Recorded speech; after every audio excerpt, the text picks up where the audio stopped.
West, y'all.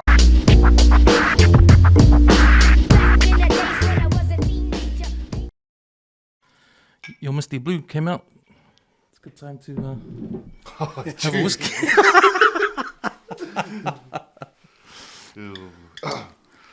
But before we get into the Misty Blue, then we were talking about getting your song, man. Like, it's supposed to be a big year for you this year. Yeah, with the music and your work and just everything in general. Really was a pretty busy year.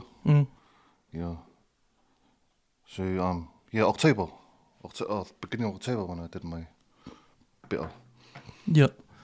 But that was always something that it was like what do you call it? Like probably the biggest bucket list or dream that I wanted to fulfill for the last probably 10 years. It probably stemmed back when I was a teenager. It was like something for my my late grandfather. Oh, yeah. You know, he's just one of those figures where that was the one person you really looked up to. Yeah. And that was it was special because it was a conversation that me and him, just only me and him, used to have. You know, so it was like no one ever knew about it. There was no reason to speak about it. It was just something that always, when it was just me and him, back in like 2002 when we stayed in Australia, he used to like be really into his artistry and just all the Makai stuff. He wasn't a Makai, but you know, that was his passion. When it comes down to speaking at local things and that, he was always prepared. And then that's what he used to do all day. Just all the metaphors and all that. And then he would like to flex it on me. Yeah. Then he'll call me and I'm like, fuck. And then I'll go and he'll just like do his launga like he's doing it in front of the whole church. Yeah. And he'll be like, what do you think? And I'm like, man, you're the man, bah, you know. Even though I didn't know anything, but he was the man at that. And then the conversation used to lead to one day when I grow up, he wants me to, you know, get my bitter done. Because it was something that he couldn't do because he already had a massive ass boat on his stomach. Yeah, so that was out of the plans for him. But then since he couldn't do it, like it was like felt like it was up to me to fulfill his dream for him. Yeah. Too, and you know, and for myself. Yeah, so it finally happened this year. So it was always in the back of my mind. But yeah, not strongly until maybe in the last 10 years. Yeah, I just felt like it was time for me 10 years ago. But I'm happy that it didn't happen then, because I think that also comes down to like life experience and maturity too. I'm not saying like people that get it young, they shouldn't. I'm just speaking on myself. So if, like thinking back, if I was to get it 10 years ago, I reckon it could have been a real hard journey for me to take, because I wasn't mentally mature and stuff like that. But just everything fell into place, and then this year was the right time. Because I've had a lot of people on the podcast talk about their journey going through theirs. Yeah. And everyone's got like a different take though. Pretty much, yeah. Hey, it's interesting. Everyone's completely different from each other, really. Yeah. And you even see it on social media when they speak out now. Like some people talk about how it's for service or what's time for them or stuff like that. And that's a big thing for me. Like when I hear about, you know, people getting their better, like for myself, like I want to get it. And like you were saying too, Eddie, if it's a good time that you got it now, because if you got it earlier, you know, like for me, I wouldn't have been ready to serve 10 years ago. Yeah. You know, and so getting all that life experience up to now, you know that you're ready to serve your family, and you have a better understanding of everything. Plus, like I knew 10 years ago, probably half of it would have been for clout, the wrong reasons.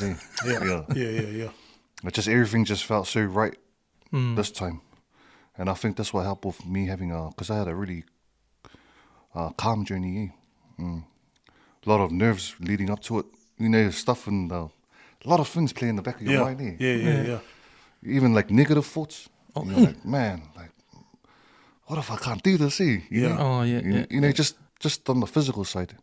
But those are kind of things you learn along the way while you're getting it to, like, mentally getting stronger, just to get through it. So if you think about it now, like when you think of that, what you were thinking before you got it done, you ever had sort of anxiety, yeah? Pretty much, bro. Like, how do you feel now about it's all over, it's done? Bro, it just feels like a dream. Oh, yeah. Yeah, sometimes I get him drunk and I forget that I got it. Once I see it, I just stand in the mirror for another half an hour. Just buzzing out at myself, you know. Yeah. Just proud, eh? Like every morning, like even just when I look at it now, I just find myself just staring at it for ages and still can't believe that I'm wearing it now, you know. Yeah, especially because like, you know, that's like a big thing in life. Like that's the most biggest thing I've ever done in my life. Like something to be proud of. You know, if you're representing your family, yourself, yeah. Yeah, I've heard people say it's changed them. Changed them for the better. And like you said, the mental side of things, like that's a big deal. Like overcoming that. And you know how you said like it was a big deal for you, like the biggest thing you've ever done. I believe that, man, because it's hard, eh? Yeah. It's a hard thing to do. And it's the hardest thing I've ever done too. Yeah. Like you'll never go through that kind of physical pain again in your life, eh? And then you, at the same time, you learn a lot about yourself. Like how far you can push your mind. And just how, you know, you just learn about yourself in a way where you didn't know you had what it takes if you had to dig that deep to complete something like that, eh? Because the pain level of that, man, it's next level. Like I knew it was going to be bad. Everyone, you know, you can imagine yourself that how sore it is, but until you feel the au yourself, man, it's even worse than you can imagine, kind of thing. Eh? So you have to be mentally there, or else, man, there's no way you can complete it. Eh? But so another big part that stemmed me from actually getting it done this year was Silinga and my sister. They got theirs. They decided to get theirs early on the year, Jan. Yeah, and at the same time, that's what I was telling Cam earlier. Another reason why it took me so long to get was I didn't know what kufunga to go with. Like I didn't know where to start to look or who to choose in that. So this was my opportunity to actually study the kufunga that my sister and Silinga was going to go on the year. So being there every day, and that was my first time ever witnessing a peta getting done. I've seen with the malu, my wife done hers in 2017, so I've seen that before. So I just went there to support first of all and stuff, but just to study like how everything goes, eh? And then just got to see the kufunga probably after the third day, and I realized like, man, this is the guy, eh? And then I booked in with him in October. Yeah, I've done it. Yeah. Is there a thing where no one talks about them? About like who they are and their names and that? Because I remember I had a guest saying, "No, I can't say who it is for respect kind of thing." But I didn't know. I never heard that before. Oh, sorry, Sean, for that. I didn't know. Yeah. So then how would you compare like the physical and the mental? Would you say they're pretty close? Like, I reckon even the lead up to it all. And the same, me. I'll put it the same, because the physical side is obviously next level sore, but then to counter that, your mind has to be so strong. Eh? Yeah. And plus another thing for me was when Silinga done his, he took his really well. Eh? Yeah. And then that was kind of, I felt pressured from that too, because the way he took it was like, man, this guy's a bloody alien or something. You know, he took it like a boss. Yeah. And then when I booked, and then the negative thoughts in my head leading up was, I'm after Silinga. Yeah. Man, so even if I just one little bit, my family's gonna be like, yeah. Silinga wasn't like that. Yeah. You know? Because I'm going straight after him, kind of thing. So yeah, but I'm glad I had the same kind of journey. And to be honest, I didn't expect to take the journey that well. You know, I was thinking, man, you just kind of think ahead. The closer it gets, yeah. Like, man, I'm sure I'm gonna be you know. Yeah. It's just says just your own little insecurities too, kind of. But that's the stuff. As it gets closer, that's when you don't realize that you're actually learning about yourself too. Yeah. Because I guess like those insecurities you felt like beforehand, like anything else that you're gonna come up to, any obstacle will come to you in the future.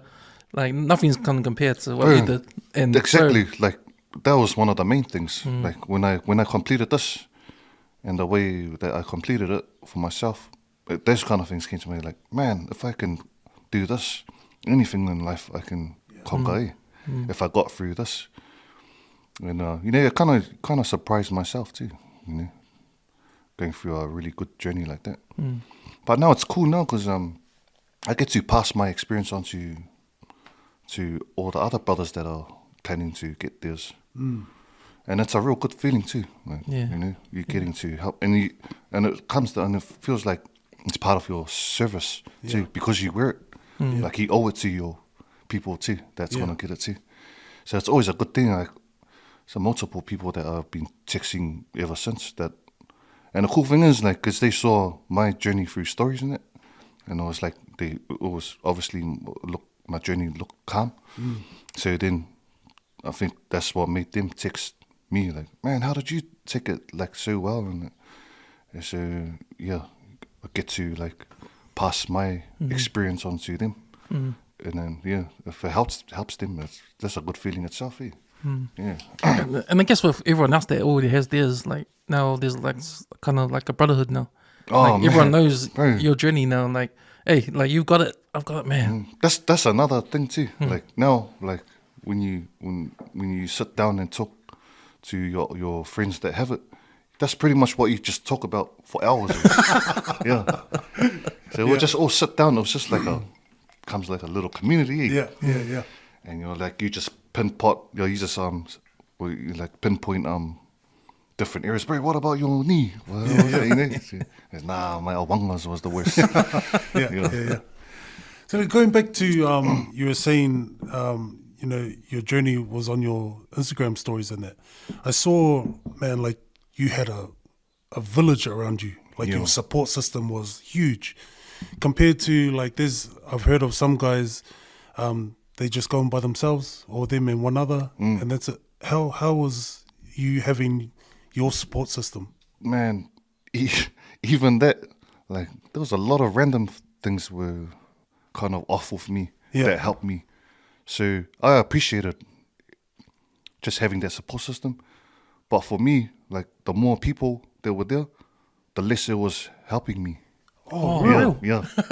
See, for someone else, that's what helps them get through is if they see all their loved ones around. But for me, if we had days where it was a lot of people, I found those days were like kind of more tougher for me. Yeah. But then there was situations where no one was there. Like say, like, because you got, obviously we start at 9 a.m, so obviously people haven't rocked up yet.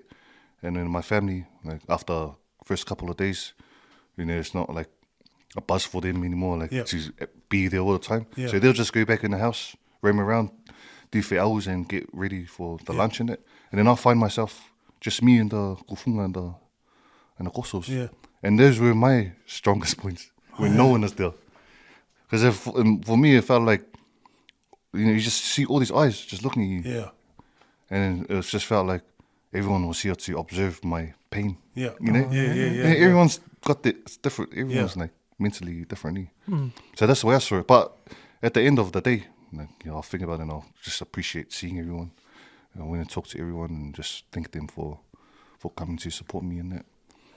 Yeah. How many days? 7. Yeah.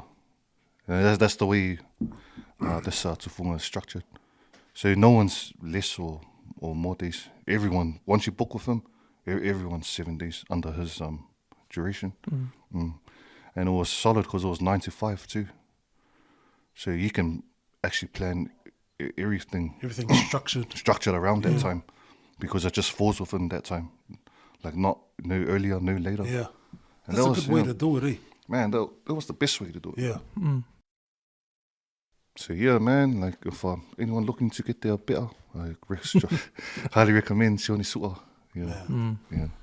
Definitely work. I always wondered what happens in between from start to finish. What they do? Like, do you go outside to the shop and with half a done, something like that? Like, Man. you have to cover up and all that.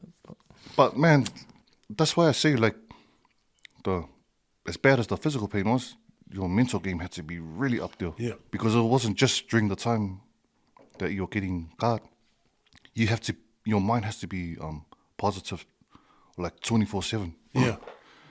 Because once the session finishes, and then that's the biggest relief. So happy, eh? Yeah. You know, just like a feeling like just finish a hard day's of work, Yeah. kind of thing. And once it gets nighttime, then it starts playing in your mind like, shit, I gotta do this again tomorrow. Yeah. And then I remember my first night, and lying down on the falla, and just thinking about how painful the first session was, and I was like, bro, I got another 6 days of this, like even counting down to shucks, that's 8 hours of 6, another 6 days of all this pain, and I haven't even got down to the parts everyone says is the worst, you know, and it's just you don't realize all those negative thoughts is building up, and then you're just feeling like you don't want to get it done, eh? Yeah. It must play on your mind, like, you know, like through the night, and then to the time where like 9 o'clock comes, and it's like, oh man, waking up in the morning, bro. Yeah. And you're just looking outside on the road, and you're like, I hope he doesn't turn up here. Shucks. And you see the car, man. Like, the Reaper, man, is here. Yeah. But that's what I mean about you learning to better your mind every day from that. And then once I got my second session done, and then I knew not to think like I did the first night. So then what I did was like try to block out those thoughts and just try to think positive thoughts. So it was stuff like me looking in the mirror, and seeing like the added parts that's done, and then I had to say to myself, man, I can't wait to get the other side done. So you kind of have to like train your mind to look forward to the next sessions, or else it's gonna be hard to get through a whole 7 days. That's mean advice, eh? For you.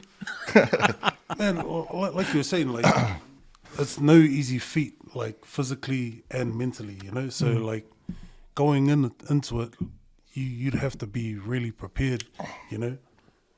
So man, I can't wait either. Man, and the most out of it thing that got me was I made an actual mixtape, and it was for myself. But I released it to the public, like that's what I was gonna do. But that mixtape was actually made for me, for my. It was called Tau Tuala mixtape, and it's just all nice, remade VEs from all our current artists of old school songs. It's just nice traditional. So I was prepping in that way for the music wise too. Like this is the kind of music I'm gonna need to get me through. Especially that particular kind of Samoan music, just real nice traditional music, man. And then it ended up I couldn't listen to Samoan music. Hey, how come? Man, like it just made me feel like I was going through like an ancient pain. You know, it was just like you say, everyone's different. Like, that's how I found my mind worked for that. So I had to try to find my go-to music. Tried a few. Like, it's all right, but so were you just playing it on the radio or on the earphones or? Nah, just had a little speaker, Bluetooth speaker next to me. So I found reggae, just slow, mellow reggae, kind of helped me get through. But that was one thing I was buzzing because I love my Samoan music. But I just didn't do it for me while I was under the album. It's a real weird thing too. Because you'd think, like, you're reaching into your roots and all of that to help you, and then it just kind of turns you off a little bit. Yeah, it caught me by surprise. Like, I think it must be like too much of it. Though. Like you already got the happening to your body, like that's what I mean. The culture or something like that. Like you just feel like you're going through like an ancient pain. And then you got other guys where they just as long as something's playing on the radio, that does them. But for me, it had to be a particular music kind of music genre that kind of helped me really get through. Because Kufunga, he really likes Let My Tape Rock. Oh, yeah. Oh my God, Let My Tape Rock. Are you sure? Yeah, played it, man. And then if you remember the intro, it's like that evil laugh. Yeah. Man, and at that time, he was doing right here on my ribs. That's real sore too. Man, and I was just like that, taking the pain, and then you just hear the, I was like, wait, turn this off. It's like Satan's laughing at me or something. So I took the music side really, I really needed the right kind of music for the time too. Sounds like you need another mixtape on when you're actually getting garden. Yeah, and that was a bit of it, man. But the whole journey, the end of it, it's really emotional too. As you see other people on it, just everything flashes back in your life. Oh yeah. The people that mean the most to you that are there, man. And even on the flip side, you realize who your real friends are too and stuff. People you've done so much for. You expected to be there, and those people are not there. You kind of realize who's your real ones, through going through something like that too. So that was another thing that I learned as well, like who my real ones actually are. Nice. Wow, you can just see like the power of it. Yeah. Hard out, man. Even the spiritual side about it. And even when you say like you learn a lot about yourself. Yeah. Because I believe that, man. Like every time something bad happens in anyone's life, you always learn something, Yeah. Bad or something hard. Bad or good. Yeah. Learn something from it. Yeah. It's probably cool that our culture has this. Some culture has this to, like, when you think about like how to be a man, but this is part of our culture, Yeah. Like, this is like part of how to be a man. Yeah, bro. Man, just walking around, just feels like you're just wearing this armor now, I've only worn pants twice probably since. This is my second time wearing pants. Yeah. Yeah, I gotta go. My wife was, man, you better go short shopping. You're going to bring the same shorts all the time now. But why not, Yeah, I know. Yeah. Be proud of it, man. Yeah. Something for us we have to be proud of it. Yeah. Hard out. I guess the ninjas guy, he had his done, but he came from overseas. He had to come here because he was working in the Philippines. So he came here, got this done, but he had to go. But it was bad timing because he had to finish before his flight goes back to the Philippines. Yeah. But you know how like he had to go fly out the next day. But you can't sit down for ages. Oh, So you had to walk around and. What, did he fly out the next day? Yeah. So he said the story. He heard that one guy did the same thing and he got stuck to the chair. Oh, man. On the plane. You're meant to be bedridden for the next day. Yeah. That's pretty ruthless. Yeah. Even that is like the recovery time. It's just as important. But it's probably worse than the the four you have to do in the shower. Yeah. Because you gotta get all that gunk out and stuff, and it's mixed with blood. Man, that was the worst. It was worse than because at least when you're going under the owl, you can hold the pain in your head. Yeah. But that, man, it's just you can't help but you have to be vocal with that. Yeah. Start making noises that you didn't even know you can make. Man. Yeah, especially the legs. Yeah. When you have to fold the legs. Yeah. Wow, that was different. It's like you're already bruised and battered, and then someone's just coming to finish you off. Yeah. Sharks. And then on top of that, like you don't really get to rest because you gotta keep up with this for every 4 hours. Oh. Around the clock. So you're waking up at like 3 in the morning. Man. You set your alarm again to 7. So you just lie down just to get ready to. And if you don't do it, you're gonna suffer at the end. Yeah. Because I was lucky, like I said, like I get to pass my experience on to other people now, and it was vice versa to my friends that already got theirs leading up to mine. So I just took a whole lot of knowledge and advice from everyone else. And well, was one of the main points. Make sure ko'anga to fulfill, because if you don't, you're gonna suffer. Yeah. See, then you hear guys in crutches and everything if they don't do it properly. Yeah.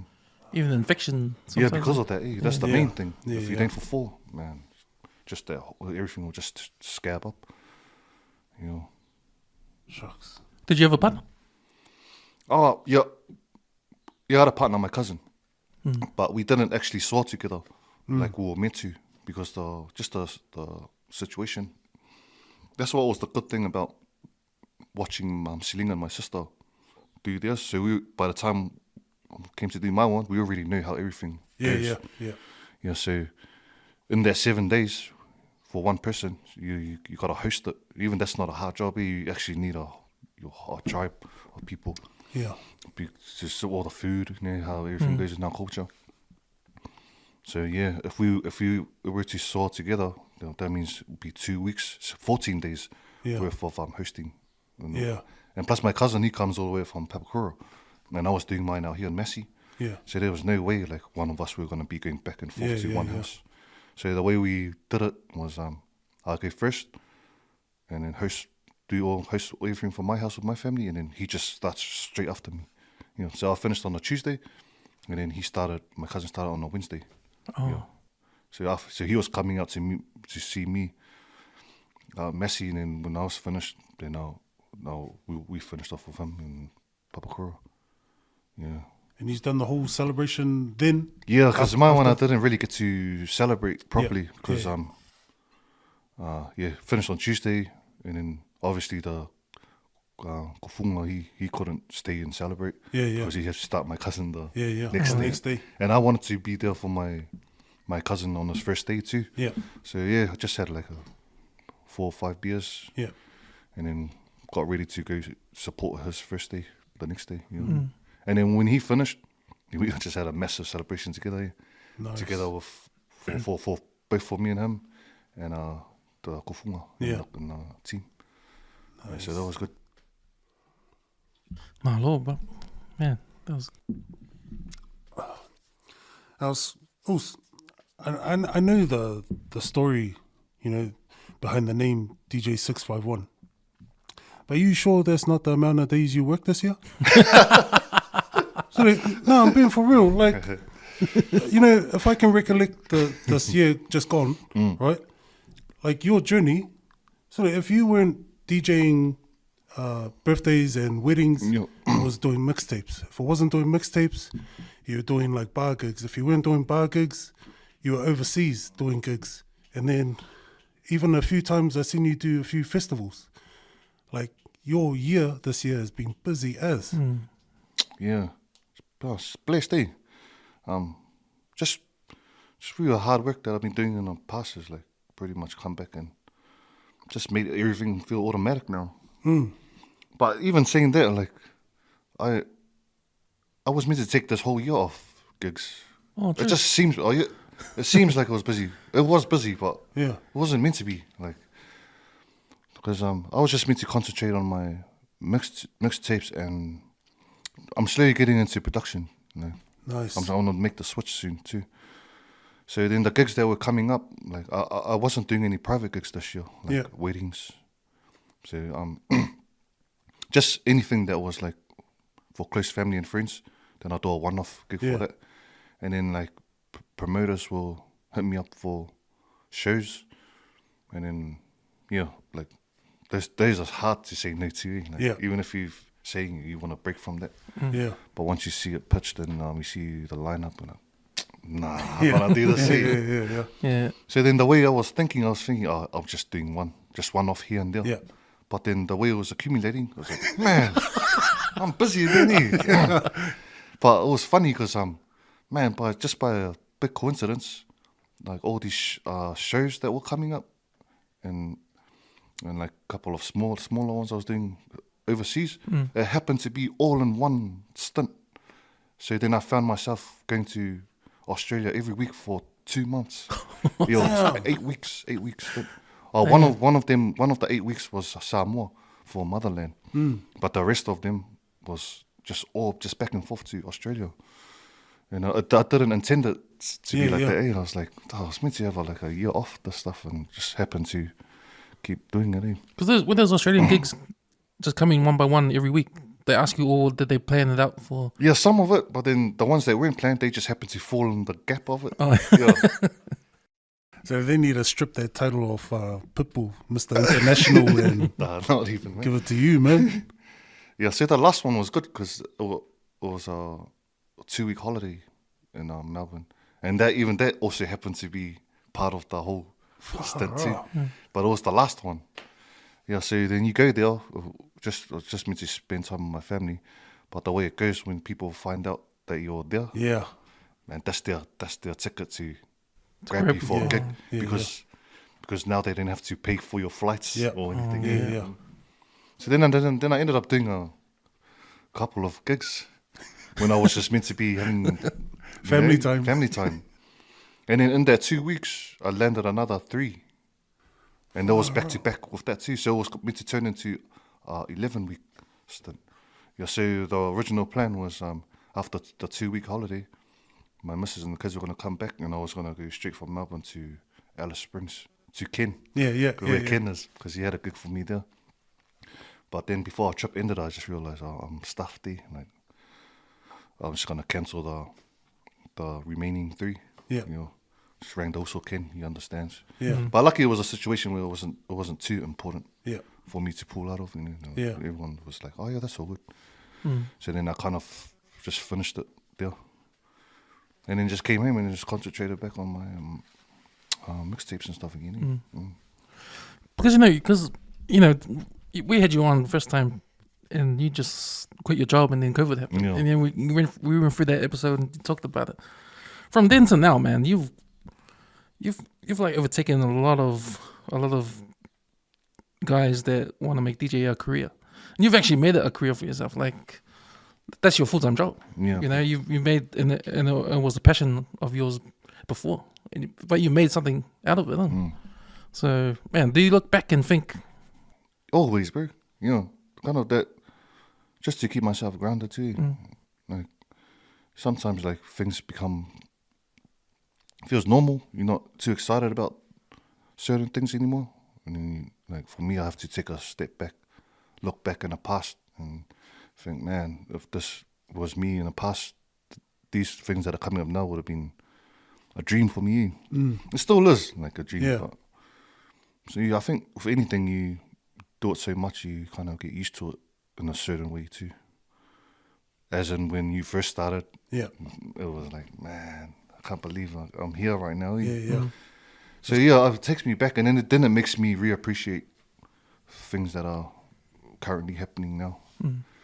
Is that how you find your balance between passion and / work and family and that? Yeah. So the way I look at things, like just being blessed to be able to do like multiple angles within the music.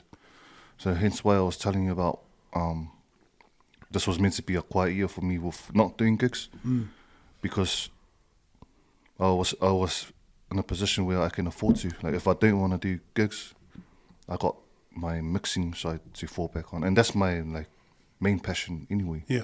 You know, because when you do gigs, like back to back, in and out, whether it's private gigs, weddings, birthdays, shows, clubs, and that takes a toll on you too. Yeah. And then what I found what that did was that kind of gets you fatigued, and then you end up not enjoying what you like to do anymore. And for me, like, you don't want to hate the thing you love. You got to look after what you love. Yeah. So the way I found to do that was to step away from it when I knew I'm feeling like that. So now I'm slowly getting back into gigs now because I've had a long break. So I feel fresh. Like, Yeah. I'm motivated to do these gigs now. Yeah. You probably need to do that once in a while, eh? Just have a break. Have to. I think of anything, Yeah. Especially if it's something you love.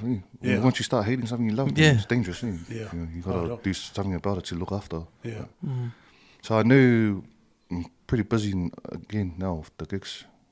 So probably a few months, I'll get tired again, and then I'll decide, I'm gonna have like 4 or 5 months away from it, and do the other angle of music that I like to do. So I like mix and match just to mix things up.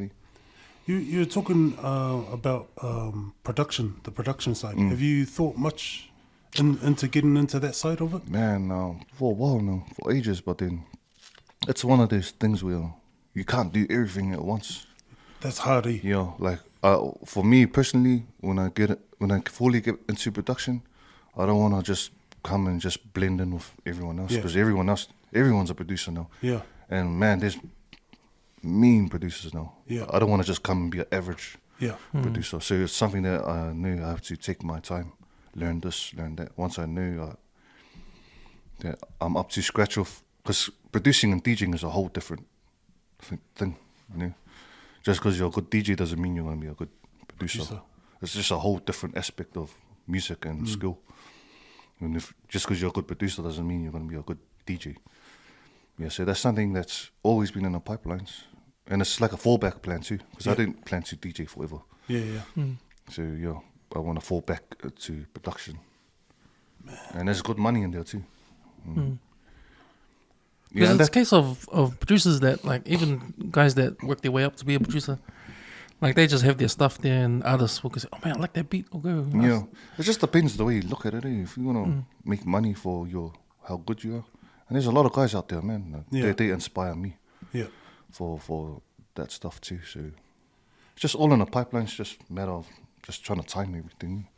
I'm kind of doing it already now, but if you're talking about the sense of like full time producing, I'll probably get hopefully sometime next year, maybe. Oh yeah, because there's overlap though with the DJing and the it's something where you're either in there 100% or you're not. You can't just do half of that, half of this, and then just be average at every. You don't want to be average at everything. I think I know what you mean, because when I do the editing for this, like, it overlaps with what I should be doing, like getting better at stuff. Oh yeah. And I'll procrastinate that and just do the editing because it's like the go-to. Yeah. I don't. Yeah. So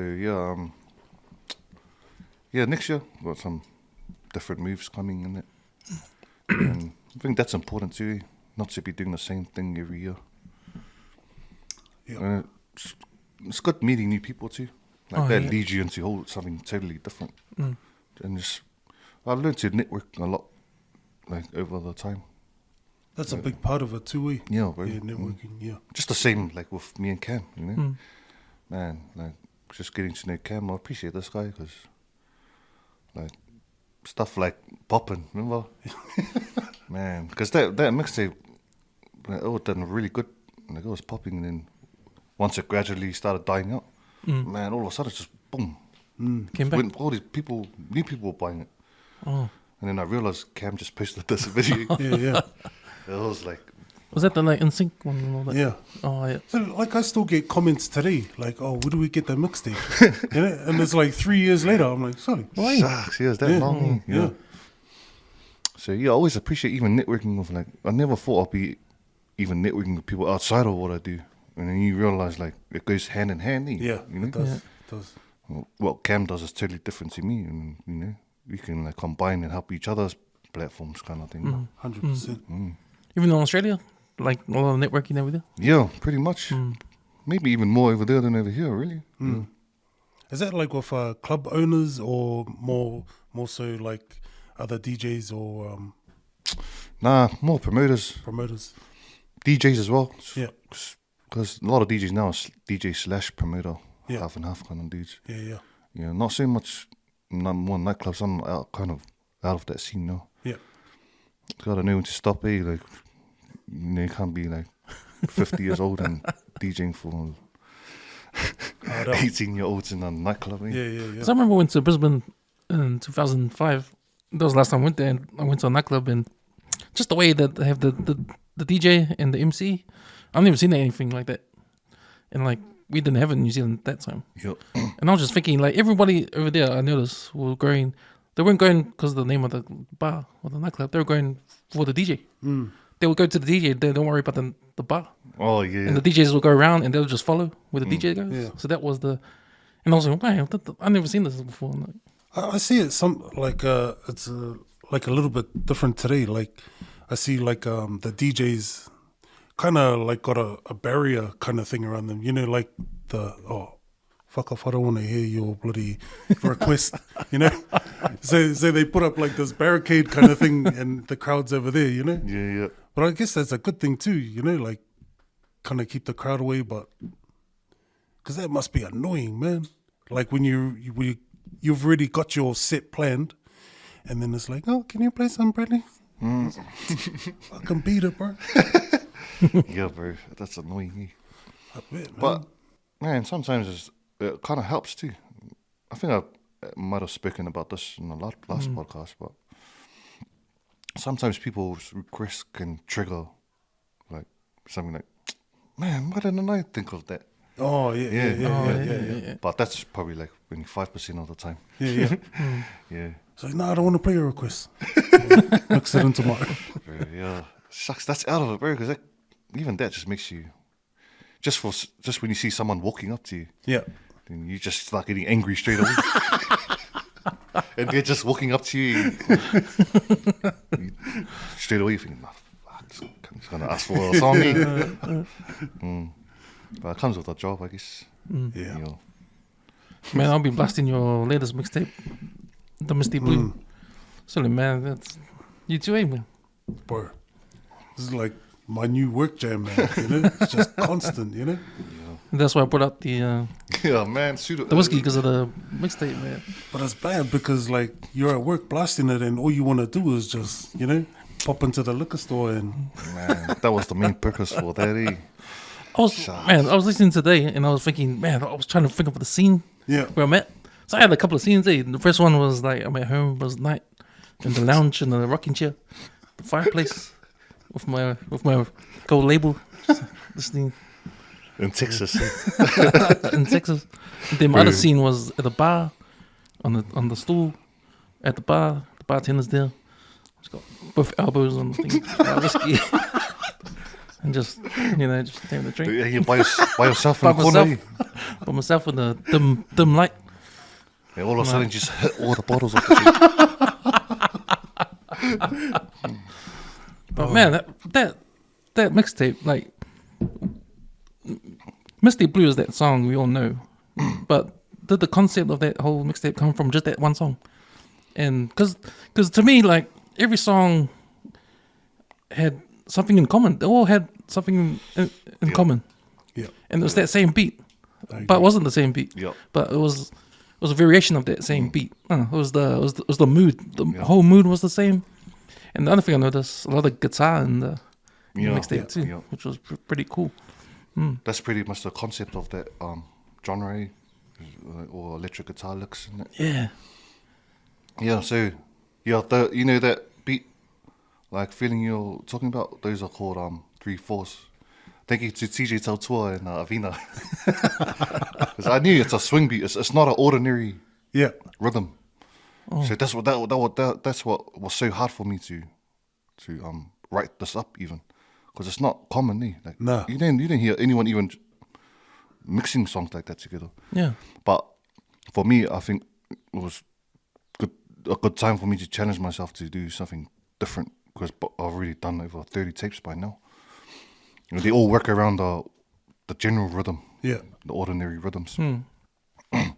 But this certain rhythm, it's a swing beat, which falls in the counts of sixes. So ordinary songs, they fall in the counts of eights.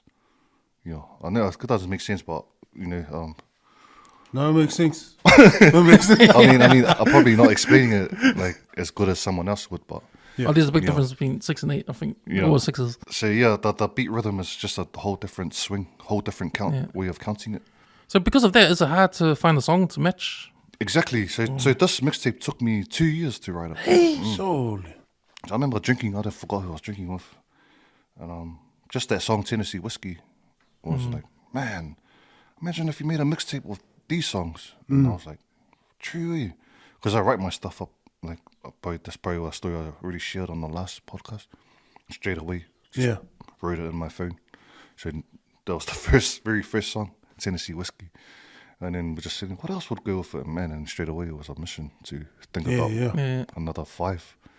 So just along the period of 2 years, if I got time, I'll sit down, go in the rabbit hole on Spotify, try to find similar, or try to find this tracks that fall in with that 3/4 rhythm. Yeah. You know, there's so many, but a lot of it, you know, stink. Yeah. Because you think like some of the songs, like the Jackson 5, they come up and you think, man, Jackson 5. Yeah. And you think, that's the first thing you think, Jackson 5. Then the next thing you think, man, it goes. Yeah. You know, and then Celine Dion comes and, hey. Yeah. Because I saw Celine Dion on the... It looks like a random list of artists. Yeah, honestly, it does. And you think, how's that going to work? And then waits it comes and, Yeah, because they all fall under that pattern. Yeah. You know, except for the first song. So, it was Aaron Neville. You know that I just wanted to start it off with something. There's a Just a Toffee song is number 2. Yeah. But you know, he's the man. All his songs are mean. But if I started it off with that song, it's a song that, because I had oldies in mind too. Like I want oldies to be captured by it when they first plays. So then I had to find a song which was kind of neutral. Yeah. Like something that we would love, even the younger people would love, and definitely the old people would know that song. Yeah. The Aaron Neville song. So that's how that was placed as the first song. But I couldn't find a suitable 3/4 song to start it with. And plus another cool thing about starting with an ordinary rhythm, I got to show like how I can flip an ordinary rhythm and transition it into a 3/4 rhythm. Yeah. So if you listen to that transition next time from the first song to the second, you know, you'll realize the pattern of how the rhythm changes. And then from there, and then it continues on 3/4. Because the second song continues on that rhythm. Yeah. Oh, okay. Yeah. So it's called a flip. So I flipped the guitar from Just a Toffee to go into the ordinary beat, and then vice versa. You haven't done that before, eh? Nah, not to that extent. No. You know. Well, but the thing that got me like motivated to actually try to write this up and complete it was when I found my second song. So Tennessee Whiskey was first, and then the second song I found was Beyonce. Not All I Can Do Is Cry was the other one. That's before Misty Blue. So I wrote that down, and it happened to be the same speed and the same key. Yeah. You know, I do my stuff in keys. Yeah. Man, and I was like, man, this would be mean if I can pull off like a whole, like at least 25 to 30 songs. Yeah. And I just didn't know it was going to take me 2 years to do that. Yeah. And I didn't realize like I've got a playlist now. So I just, like even the most randomest places, like a gas station, just filling up your gas and something was playing on the... It was one of those songs. Is it so hard that, because it took 2 years, it's so hard that you managed to do other mixtapes? Like, yeah, well, that's the way I them work. out, and like, but you still got this one in the background. Yeah. Man, still trying to figure it out, but I'll do these other mixtapes. Because I got like another, probably 30 projects. It's just like just adding more pieces to the puzzle kind of thing. Yeah. So say if like I got here and you were listening to a certain song that I'm not even gonna be thinking of working on, but I knew down the line will fit somewhere. Yeah. Then I'll take the time, get my phone out, Shazam it, or ask you, what's this song? And then just write it down. And then over time, the playlist accumulates. Yeah. And then next thing I know, I'll go look at the list, and then if it's past like, if I got like 25 songs, then I know, shit, this is ready to start. Damn. Yeah. So that's how that's another way I keep banging out the mixtapes. It's just all planned out way ahead of time. Oh, okay, so you click the songs knowing that it will fit, but you mix it when it's time to mix it. I don't know like when I'm gonna do it. Yeah. I'm just accumulating songs. Yeah. Until it makes sense and it's a strong list, then you know it's ready. That's hard to like see in the future. Like even though you're gathering all these songs and that, but for what project it's gonna go to, you know, your mind must be like running like constantly 24/7 on this project, that project, this project, that project. Yeah. But at the same time, it makes sense, you know, because it creates something at the end of it. Which is the most rewarding feeling. It makes sense because I'm doing some writing. I'm learning how to write in that. Like like writing stories and that. The thing I learned was if you write a sentence and it's mean sentence, but you can't fit it anywhere, just save it somewhere else. Oh, yeah, And you just go back and use it later on if you think of something. That's the same kind of concept. Yeah. And it'll come in handy when it's Yeah, need to it'll come in handy, yeah. Well, like writing books and stuff, are you getting into? Nah, writing sports articles. Oh, mean. Yeah. Oh. So anything to do with sports, I'll just write about it. Yep. Put it up on the website. Oh, mean, yeah. That's cool. So that's another way of doing it, like, because man, we got heaps of ideas. You need to put it somewhere, otherwise you'll forget it later on. Yeah. And that's the most annoying thing. Yeah. Like, I'll do this later. I'll write the song down later. Then, man, what was that song? Yeah. And there's a song like you really feel you need it in there. But it's the worst. Like thinking about it, like you're spending more than 20 minutes going, what the hell is that song? Just getting to your head. Yeah. I didn't Shazam it. Then you go on YouTube and try to figure out what the name is and see if it comes up.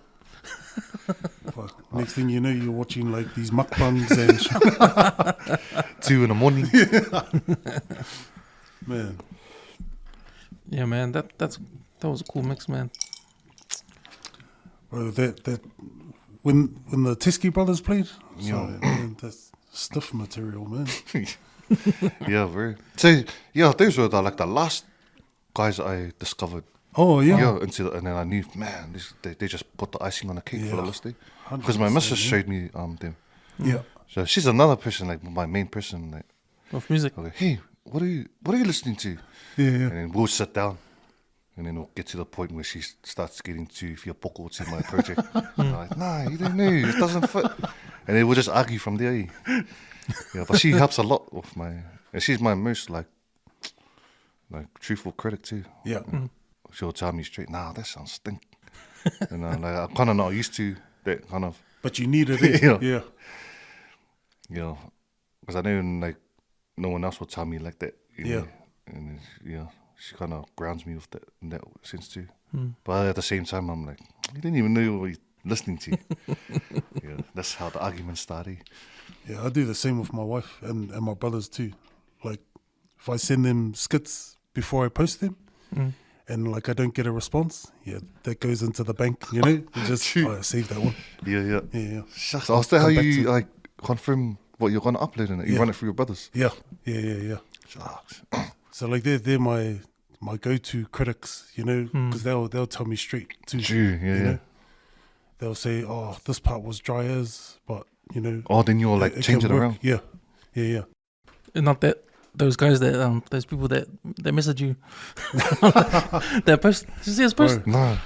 That post you did with the showing the other people's comments, negative comments to you. Yeah. Do you get a lot of that? Yeah. But I just like take screenshots, just for receipts, But it's a good reminder for myself to like, keep that who gives a shit mentality, Yeah, very. Because I think everyone can use that man, don't give a shit. Because like as soon as you master that, bro, your happiness is just like that. As soon as you don't care about what people think or people say in that, man, you're away. Because you got heaps of response, people that like support you. Yeah. Don't listen to them, blah blah blah. Yeah. Like I think half of them, or maybe all of them, thought that you couldn't handle it or something. Like, hey. Well, because they were saying, oh man, don't listen to them, don't worry about it. Yeah. But I was like reading and going, nah, he's just doing it to prove a point. Yeah. Like for everyone out there that's got negative, don't worry about it. You know? Yeah. It's part 100%. of the creativity. Yeah. But like, man, the response I got from it, man, it was overwhelming. I really appreciated it. Like there were even some like, man, send me the address, send me the app, And I was like name them, straight to the fatu ones, It's like, oh man, I appreciate you, bro. That's when you know people got your back. Yeah. I know. But that's anything with art, get it out there. Like you have to know 100 people gonna hate it, 100 people are gonna love it. Yeah. It's just automatic, That's it, bro. You can't please everyone, That's when you know you made it, bro. Man. But it's the thing, like, I still enjoy it, whether it's bad publicity or good, even the bad publicity is still good publicity, you know? Mm. So, yeah. But you don't get any haters, eh? And your career? Yeah, I get some too, but yeah, not too many since. Yeah, so I don't think I've made it as far as Kev. Yeah, you get the odd negative comment here and there. You know. Man, But yeah, same with Cam. Like I got that mentality for it anyway. Yeah. I guess you have to have that, like, in this industry, eh? Because it's pretty. It'll be like a cutthroat kind of thing between a lot of other DJs and that. You know, you got to have that mentality of like, you know, oh, who gives a shit? Just go out there and do it. Yeah. You know, Can't let that shit get to you. Even the famous ones, eh?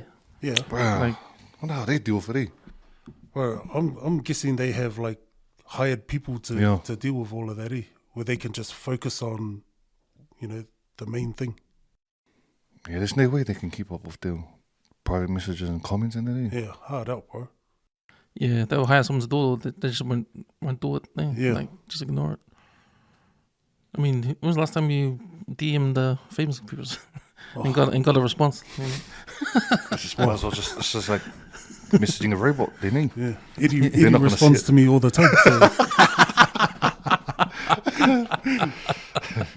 Shucks, man.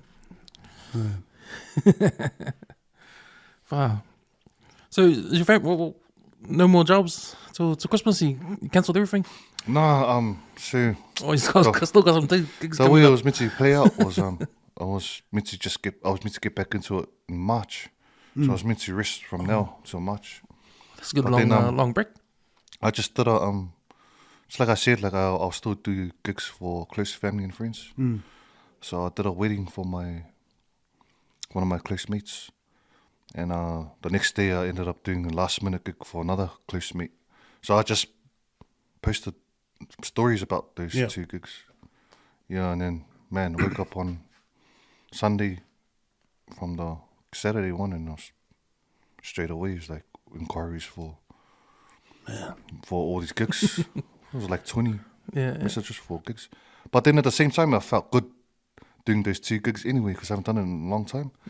And since I felt good, like even just to be out there and see people again, you know. Yeah. And the gigs were good too because the wedding I'd done it with TJ Tautua, man, and that alone you get to have a really good time just watching them do their thing. Cause, man, those. Because he'll be the main singer, and then you'll come in between. And then the way he's mean, the way he does his private gigs. So he'll just pick his team accordingly to what suits the wedding. Oh. You know, so the wedding was For example? Niuean. And the groom was Niuean, and the bride was Tongan. So they hire him. So the rest of the band is up to him. Yeah. And he just got everyone and anyone to, and they'll just form the band just for that gig. Oh, yeah. Yeah, so for the Niuean side, they got that Malcolm Likitini. He's like a legendary. He's like, man, bro. He's probably the top Niuean artist. I think he's a original member of Te Waka too. Oh, so Westy, I think he was Avondale. So he was there as the guy to cover for the Niueans. And then the Tongan was Folau. Folau was like a fee joint artist. Mean Tongan singer. Yeah, and then that's the fusion just right there. Wow, that's a good way to do it, eh? And yeah, because I asked him like, sucks. Yeah, and that's what he told me. God, so much respect for TJ. Yeah. Just everyone in general. You know, I've got a lot of thanks to give to a lot of people in the industry that's been part of like everything I've gotten to do, been blessed to be a part of. Yeah. Of course, there's always background people. Yeah. You know. Yeah. So yeah, I just had fun doing that. Yeah. And then just to see that easy money again. Yeah. And I just wake up to 2 gigs with. And Yeah. Shucks. I don't know why I complain so much about doing this. But and then from all those requested gigs, I just ended up, I'll take them. Yeah. And heaps of them happen to be like remaining of this year. Yeah, so I'm like got busy like last week I did a gig every week from Wednesday, and that was them from those 2 gigs I just posted stories for that I wasn't planning to do anymore. Yeah. So you came back from Brisbane now? Yeah, then that trip was already planned like 2 months ago. Yeah. Because I saw in the video, I saw Reminisce there as well. Yeah, man, even that, like, that's different for me. Because I'm used to being in a circle of what I'm always on. Because pretty much that is like, there's different, what's the word for it? Like, different, like, teams of, sides of DJing. Yeah. Like, you even belong to, you're even part of, you're part of this, or you're part of that. Oh, okay. Like a So group I find- A, group B kind of thing. I find myself, I'm in the island group B. Yeah. Yeah, yeah. So those guys, like, Reminisce. They're in like an R&B hip hop kind of scene. And then you can call them they're the elite guys. Yeah. If anything, for hip hop R&B mainstream. Yeah. Mainstream. Yeah. And then just to be put together with them. Yeah. Like, man. These are actually guys I was brought up hearing on the radio and everything too. Severe, Major Flavors. Yeah. You know, Reminisce. You know, he was all over the radio. The main Twitch star now and stuff. Manchu, he was always my favorite turntablist. Yeah. Growing up, and then to be able to be put together with them to do these boat trips now. You know, Oh, how was that on the boat, eh? Man, that's cool, man. Like, it's different. How does And, it work? Is it a concert on the boat or something? Or Yeah, no, because their boats are next level over there. It's not like our boats. so public just pay, public just gets a ticket to get on the boat. Yeah, so you just pay, and the boats, bro, it's easy. You forget that you're on a boat. It feels like you're on a venue. You know? Just it's that big and flashy. Yeah. And it's multiple levels. So the one we did in Sydney early on in the year, Dang. man, that was mean. And that was a 2-story boat.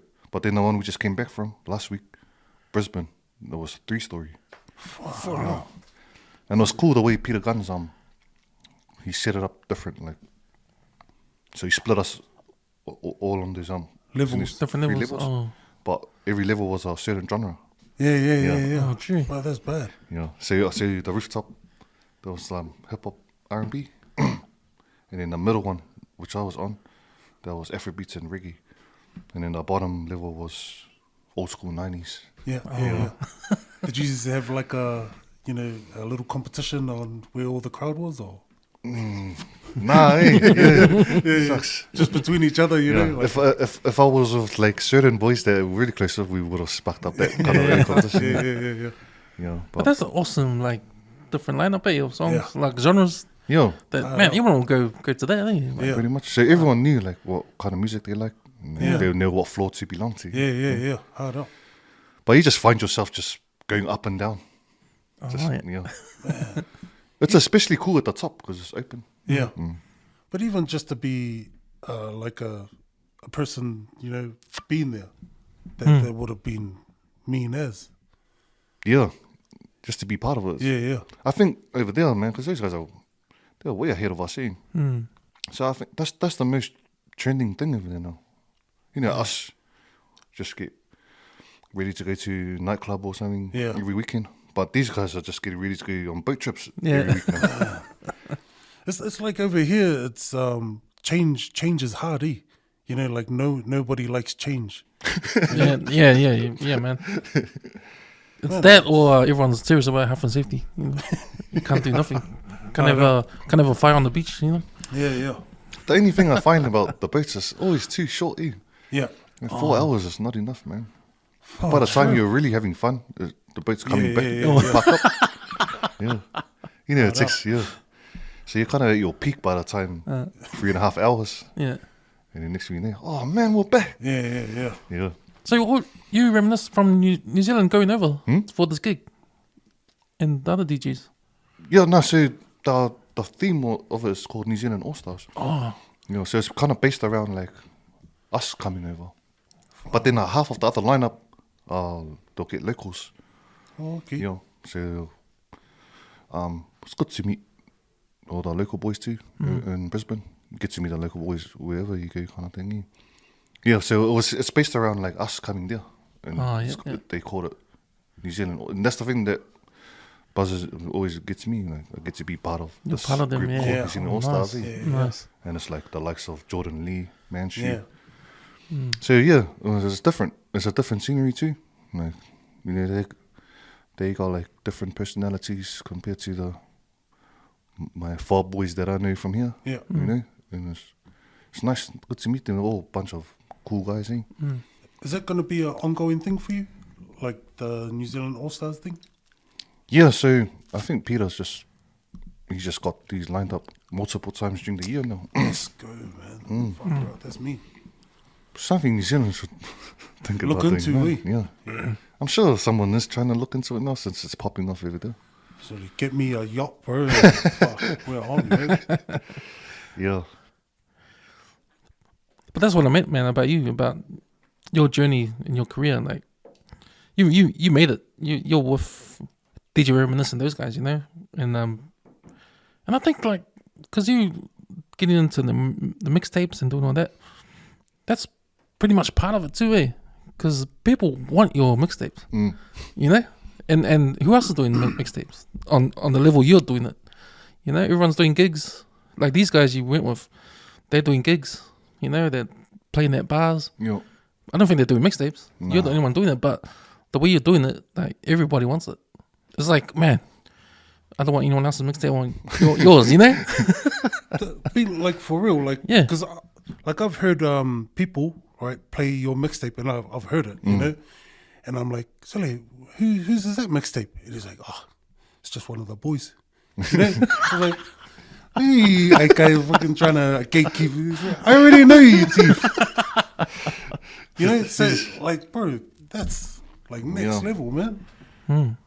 Wow, the thing I'm happy about it is like that's the main thing I actually love to do, is that. And then in that sense too, I know no one's doing it at the level I'm doing it, so it just only makes sense for you to keep in your lane. Yeah. For it, that's why I keep doing it. But yeah, sadly, there's something that won't last forever, though. I think next year's my last year for it, because you can only do so much. Like even the rate I'm doing it, like I'd like to slow down. That's another reason why I want to go back on the road and do gigs, so I can space out what I have left. Yeah, because last year I did 12 mixtapes, and that's kind of unthought of for people to do 12 mixtapes. Like each mixtape should be people just do like a season once every year, once a year maybe.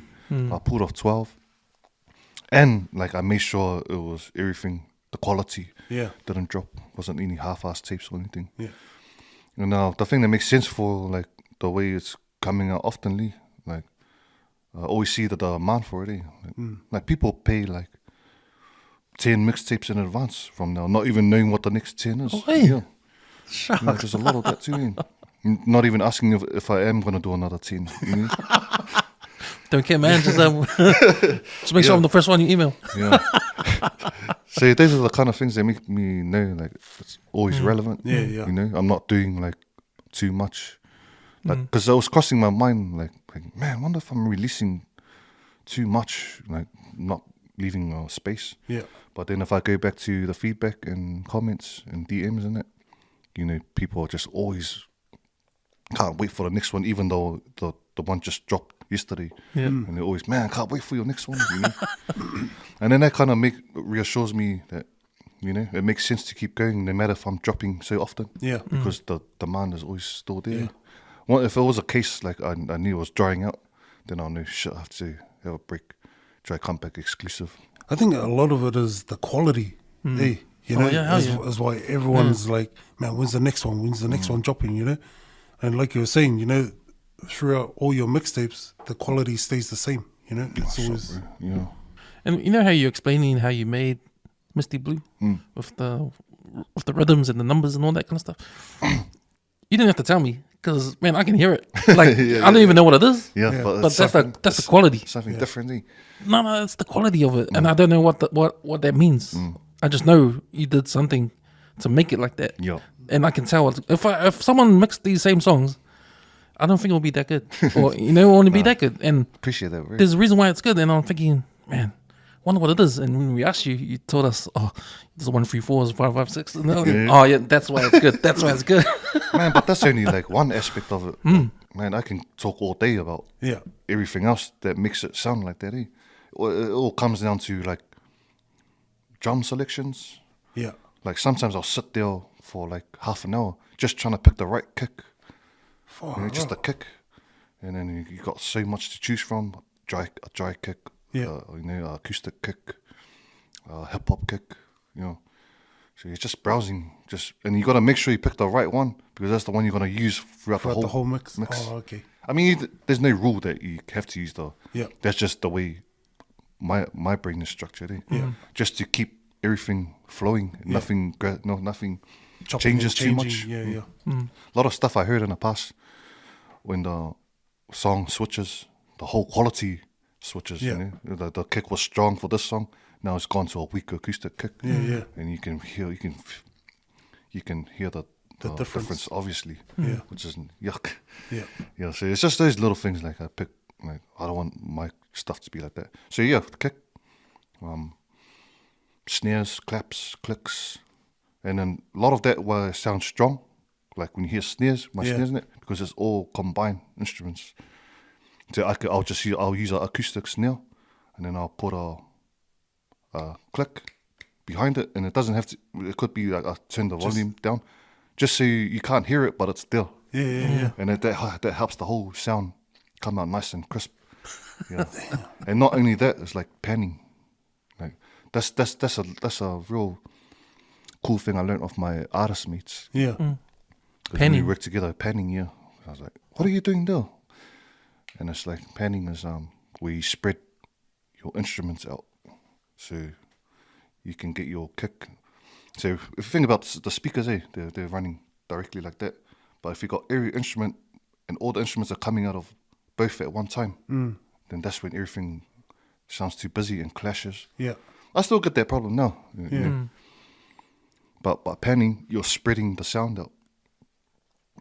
So you got a snare. If I want to put a clap in there and not run it directly like the snare, I can push the clap a bit to the left, so it's playing more on the left speaker and not so much on the right. And then you get your click, and then since I plan the clap that way, I can pan the click this way. So you got the snares running 50-50. Then you got the clap just running on this side a bit more, and then the click on that side, and it sounds like a 3D sound. Oh shit, man. And that's what I found. Like that's band dynamics. That's what they do with instruments and stuff too. Because I hear that I don't know if it's what it is, but you know the Beats headphones, and sometimes you can hear half the track on there, and then certain things on this side. That's what it's called. That's what panning is. So is that like stereo sound? So you can really tell in when you got good headphones. Or you got really good speakers, or even if you're in your car. Even like little vocal samples. You'll just hear it just come from this side. Because they've panned it that way. So once you do like real out of it mix like techno and stuff, that when you hear those, you'll just hear it just bouncing like that. Because they're just panning it everywhere. Man, I thought that was like fading. Well, kind of the same concept. Oh, that makes sense. Because you don't want the music to all come at once. You spread it out so you get that effect. And I struggled with that, like just trying to just playing around with making beats in the past. And I just added like maybe just 4 instruments, and then straight away everything just sounds too busy. But it's not many instruments. I used to wonder why, like, man, what am I doing wrong here? And then you hear other, just professional music. It's got everything going on, but it doesn't have that clash. And then all the time it just came down to that. Just panning everything out, spreading everything out so it's not running all direct. So this is part of you learning how to be a producer? Pretty much, because all that stuff falls in with producing. So when I completely switch, at least I know the track I'm on, but that's a whole different story too. Because it's I had these guys come on last podcast, 2 rap artists from South Auckland, and they were talking about the production, even getting monetized, like apparently there's an app called Appra. Have you heard of them? Appra, yep. Appra. So whatever music you've got out there, Appra finds it and pays you for it. Yep. But that's yeah, busy. there's heaps. Yeah, so there's Appra, District Kit. Yeah. Yeah. You heard about that? No. Yeah, it's interesting, mate. Yeah, so that's how people are making money now. You just gotta go with the times. So if you make a beat and you apply with Appra, and if your beat gets played somewhere around the world, Appra can find it and this guy's playing your beat, you need to get paid.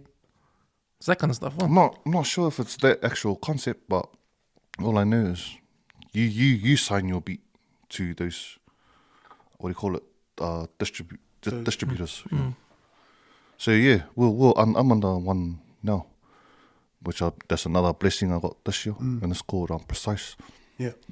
Oh, is that Balang guy and that Island guy? Yeah. They're in Kimu. Yeah, so the main studio is there. Man, so yeah, I got signed up through the island guy, Josh. So he's actually the guitar player for 3 Houses Down. Oh, true. He's the man, bro. He's like our Suge Knight, no. Because I read about them on the paper, like they had the article, Yeah. and they're saying they're trying to help. Bro, this guy has artists. pretty much got the whole Pacific under one umbrella and getting everyone paid again for their music.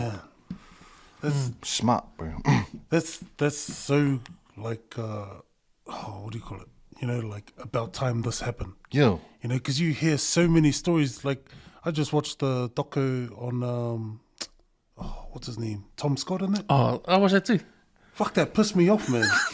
You know, Nah, I gotta check that out. How they got screwed. how they got screwed. You know, artists just getting screwed constantly. You know, and you hear it in the past, like artists getting screwed, and finally, like you know, like that Josh guy, he's brought everyone under one umbrella so they can all get paid. And Yeah. stuff. Because he was calling out Dawn already. Yeah. That Andy Yeah, thing. yeah. Who? Tom Scott. Scott. So he said that Andy gave him 20 grand, eh? Yeah. But he didn't tell him he has to pay it back. Like that's for the gigs and to pay for the gigs and that. But that's just a loan, eh? Yeah. Well, they were doing hotel runs, getting everything, you know, and they just didn't know that the bill was piling up. It's on YouTube, that, if you want to watch it. Yeah. Oh, yeah, It's gotta pretty check good. that out. It's pretty good. But it's good that it's changing now, you know? But then they broke up. Like, Yeah.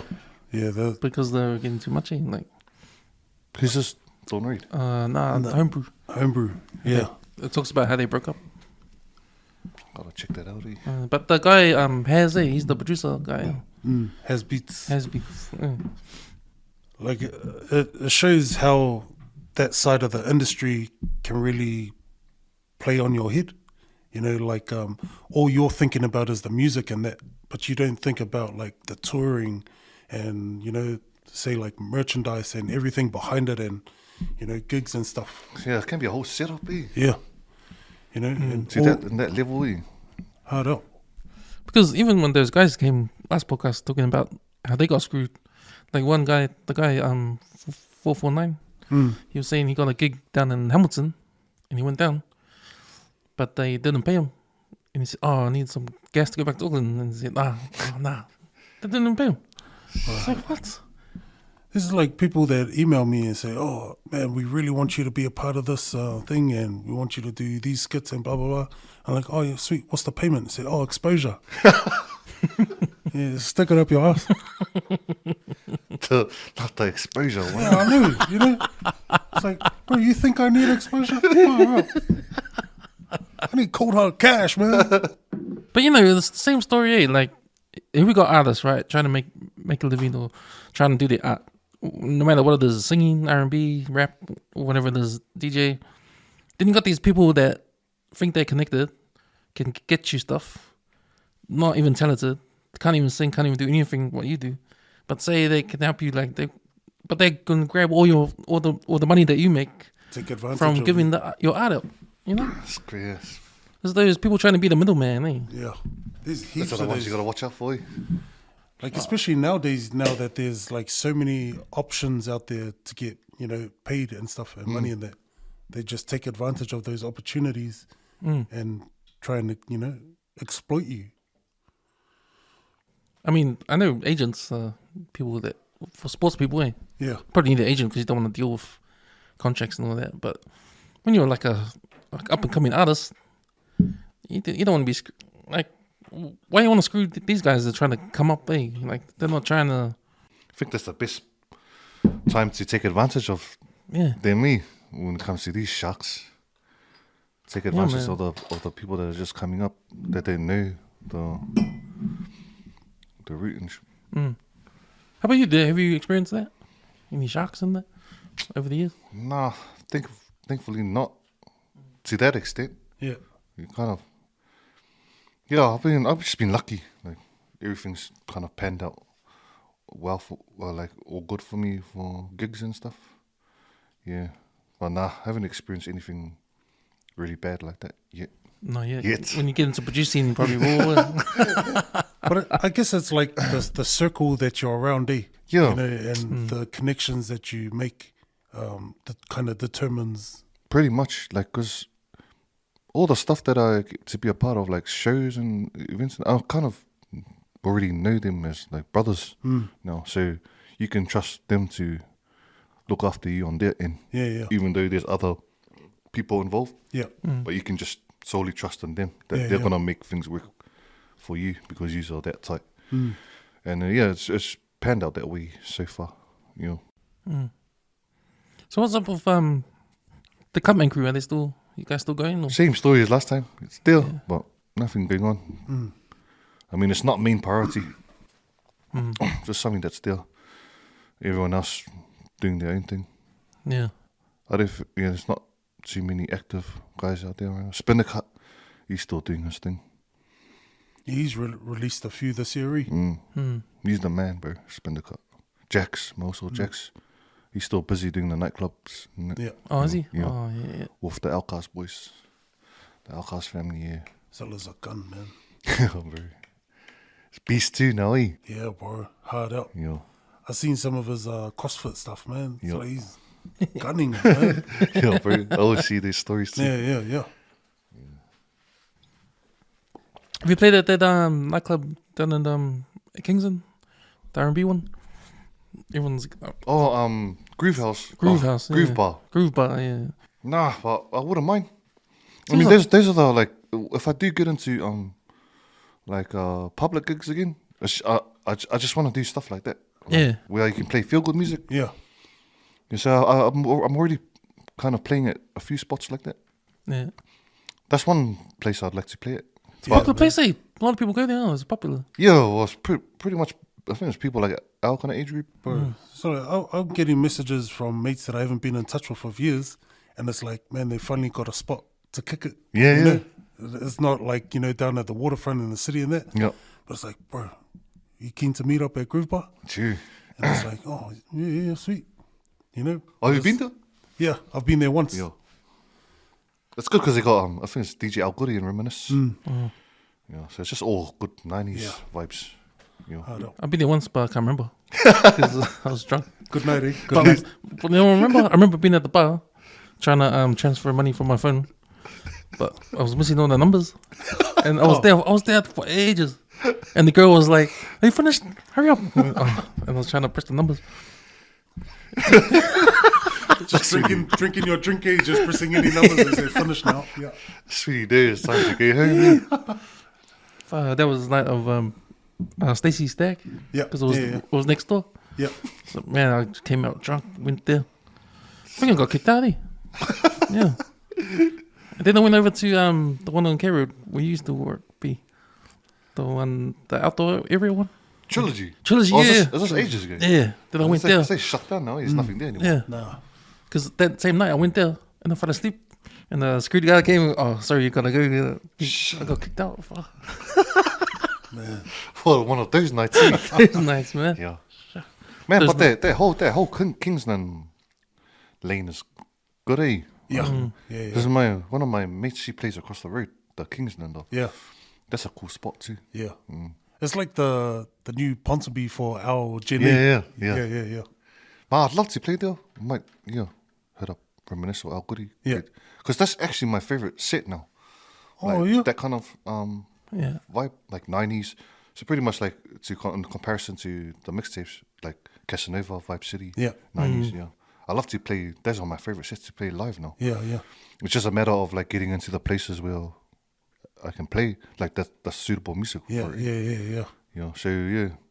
So I've been going to the Sunday sessions as well. Out in Where's that? East Day. South, yeah, East. Ormiston, yeah. Ormiston, yeah. Oh, Man, well, there's a bit of a setup because you go there because it's Sunday, Yeah. and just cause these boys are really good. Yeah. The G Spot man, you know, and then just that whole vibe. It's just feel good. Bro, like yeah. I watch it on your stories, man, you know, and it's like, oh, bro, Yeah. this place is on. But that's the only thing. It's a live band. It's so on. You wake up and look at your bank account. Let alone like I didn't go back to work till Wednesday or Thursday. You know, because just hungover from having a mean ass time there. It's just one of those setup places, eh? Next minute, I'm not going to go there for a while. Next minute comes Sunday morning. Man, I go to Sunday sessions later on. Eh? Yeah. Yeah, but I played. I had a jam with them, one of the spots, and that's the kind of vibe I'm keen for. Eh? Yeah. I think you gotta know when it's time not to play at nightclubs anymore. And that. no, I like those relaxing bars. You Yeah, know, for like nice jazz band or something. Nice band, they doing easy sounds. Well, that's pretty much what it is too. Is it? Yeah, Oh, man. they just play a lot of mean old school. Just watching a mean ass band do their thing and just relaxing on a Sunday afternoon. Man, because even like the generation after us, you know, are getting into that scene now. You know, like they're still young, but like the nightclub scene is not really for them. Well, it depends on the kind of people they are. So either this or that. Eh? Yeah. Well, no I one- come across some really good young guys, like, you know, they're into all that kind of stuff. Eh? Yeah. And then I might do another birthday, and then they're just the complete opposite. Just real typical young gangster dudes. But then you can do another one, and they just feels like they're your age. Chill, yeah. Just chill. Eh? So you never know what you're gonna get off these young gigs. Yeah. Yeah. You know, just like the songs on Misty Blue.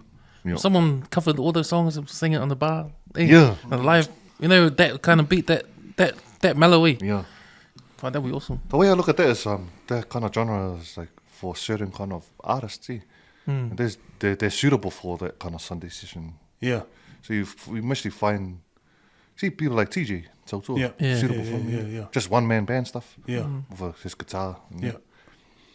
those kind of sets, eh? And then we got like the top artists like Stan Walker, Vince Harder. They do that kind of stuff. I've seen Vince Harder at a place like that. Yeah. He's the man, bro. Was that like Soul Sessions? Nah, so it was a gig I did in Hamilton for my mates. Well, it's called Last Chance Project. Ty, I don't know if you heard of him, Ty Tupou. So he's heavy in the mental health yeah. industry. He's on social media. Yeah, so he moved to Hamilton, and it was just a gig for that. So he got me, Vince Harder, and Brotherhood. Damn. Yeah, so you know when you see like Brotherhood or Vince Harder on the line, you know the vibe. It's gonna be feel good. Yeah. Kind of shit you see at Sweatshop and that. Yeah, When you do Sweatshop. Oh, they do sessions too, in Sweatshop, eh? Yeah, there's 09 sessions. Eh? That kind of vibe. Eh? The piano and Yeah. man. And I think that's the miss if it comes down to us, where we're at life now in our age group. That's what's suitable for us. Eh? Yeah. Yeah. Can't keep going to nightclubs.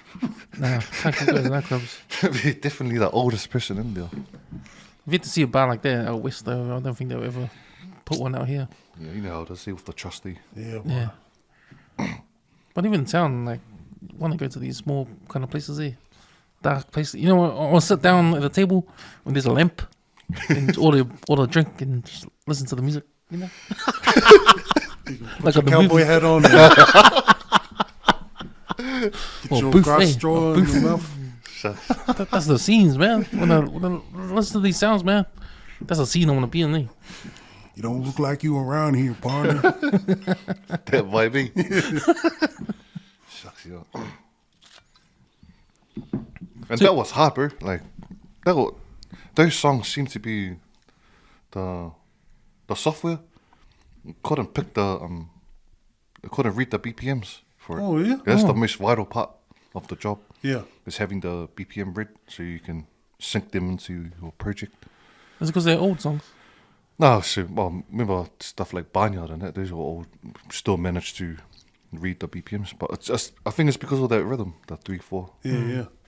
It's just kind of like the computer doesn't recognize what's how to count it or maybe. Yeah, so I had to manually tap them.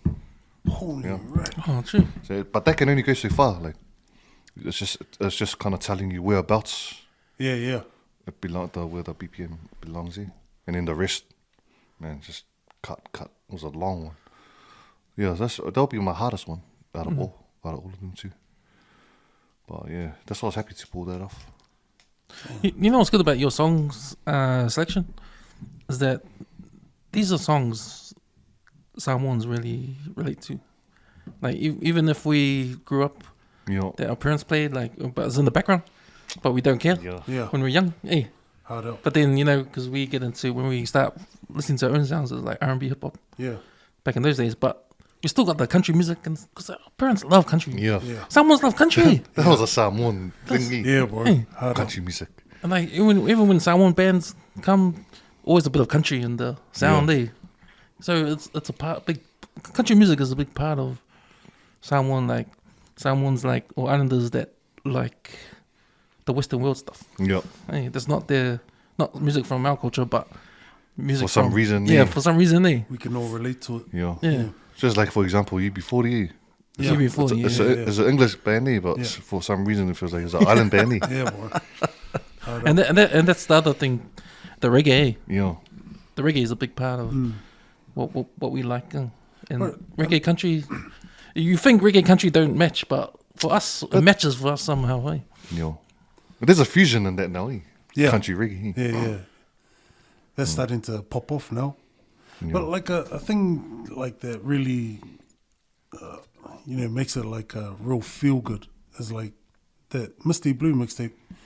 You listen to like the Celine Dion song, and then next you hear, like bells will be ringing, and it's like, fuck yeah, man. Even though it's a Christmas song, and it's like, yeah, man, that's it. Yeah. That's it. It's that feel, eh? It's that feel, It's bro. the feel, man. And if it's the Eagles, then, man, it's a pass. It's over, man. Those songs, bro, you're talking about the, what do you call it? Like the scenery. Yeah. That reminds me of like Home Alone. You're just looking outside at the window, it's snowy. Yeah. You miss your missus, they left you, eh? I know.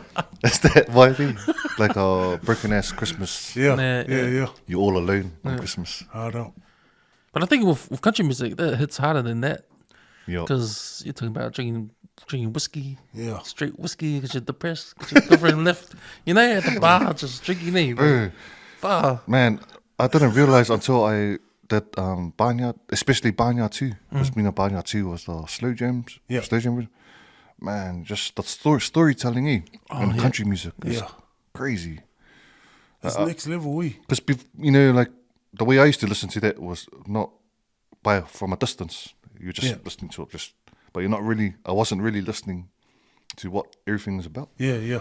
Man, until like, well, I kind of got forced that I had to listen to it because I was trying to match the beats all the way. And then made me realize, like, shit, this song is like, the story behind it, It's like, I think country music out of all the genres has got the best storytelling. Yeah, man. It's life, eh? Bro, out of it. And Just the way they put it together. Yeah. There's like particular country artists that are good storytellers. Like, have you heard Cody Johnson? No. Man, that guy, man. The way he, like, everything about his music, the storytelling just tops it off, And like, you know how people say you can actually feel what he's saying. That's it. Like, that guy brings it. Is he like a new school artist? No, he's been around for a while. Like a 90s? Yeah, like a 90s, yeah. Yeah, I'm not really familiar with the 90s country, even like modern. Yeah. I just knew the old school. Yeah. Well, I'd be meaning to get into it too. Yeah. Oh, man. I watched there's a Netflix documentary about Dolly Parton. Her old songs, man, they're dark, man. Oh, yeah? She's got the song, and it goes on the the documentary. It's a story about it's called The Bridge, I think, and it's a nice slow song. You think it's a happy song, but if you listen to the words, it's like it's a real dark. It's about a girl that finds a guy and they fall in love, and then they're doing their thing. Next thing, she gets pregnant. At the end, the last verse, the girl, she's on the bridge, and the boyfriend's left her, and she's looking down and she jumps. Shit. But is it like metaphors about it, or is she just singing it straight up? Singing it straight up. Yeah, see, that's what I mean, bro. Like country music, definitely. But even like one song that got me was Olivia Newton-John. Oh yeah. Please, Mr. Please. Oh, he just knew. Just singing the words, but he's not really. Didn't even know what, man. And he was really sat down to listen to what she's talking about. Even saying the line B17, like I didn't even know what that is. But then she realized like there was the jukebox number and shit. I was like, fuck, it's out of it. Yeah.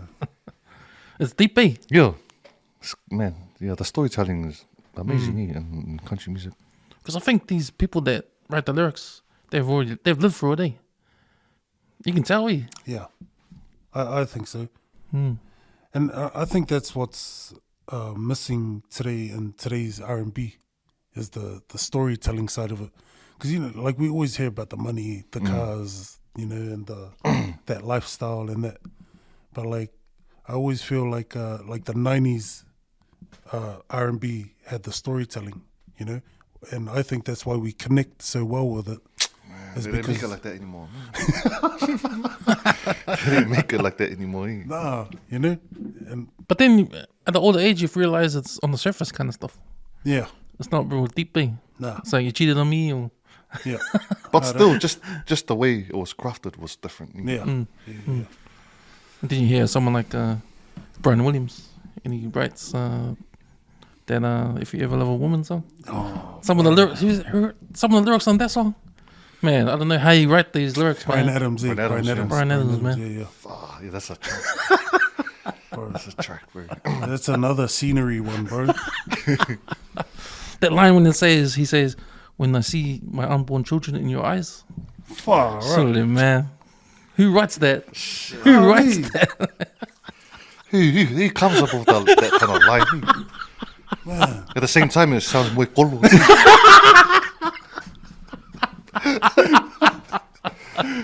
I see my unborn children in your eyes. You just see your parents straight away.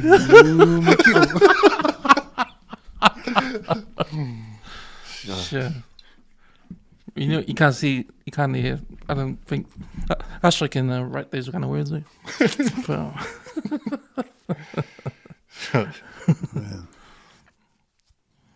Have you thought of like next year will be your last year doing mixtapes? That's the plan. Depending, yeah. That's the plan. Probably won't go ahead, but that's the plan. If I keep busy with the gigs and that, I'll try to space it out. I would like to space it out because this year, last year, how I mentioned I did 12. Man, this year I got one more to come. Risen, one of my gospel ones. Oh yeah. So yeah, that makes it 17 this year. Shucks, and that's like unheard of. Yeah. So, you know, next year, the projects I have lined up next year feels like it might be my last year.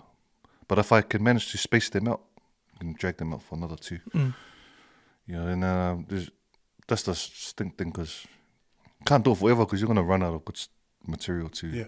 I mean, music, there's always going to be music to mix, but it'll come to a point where it's not the music where I inspire to keep going for. Yeah.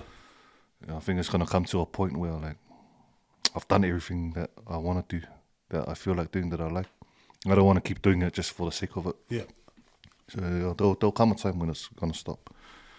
So, do you still get that feeling like it's about to come to an end? Like, you know, that weight of, shucks, it's really... Oh, I haven't thought about it too deeply. Yeah. I just crossed my mind a couple of times, just how I said no. Like, I think next year might be the last one. Yeah. But yeah, see how it goes. But then, like, it's just, that's why I'm trying to set up to when the mixtapes finish. Then I'll be switched over to producing by then. But then the good thing about Precise, man, that gives me a whole another motivation because the stuff that I'm able to do through them is like pretty limitless too. So pretty much everyone that falls under the umbrella of Precise, especially the Polynesians, which I reckon right now is probably 90 to 95%. That's who they've signed. Everyone, bro. Even down to all the different types of poly artists. Even the old school Samoan artists. They're remaking money again for their music. Bro, that's bad. So they just found out a way to do it. Like they just know how to do it. So as far as I understand is the Palangi guys, they've always been clicked on since way back. When YouTube first came out, around 2010. And they were in charge of monetizing already by then. But other kind of music and stuff.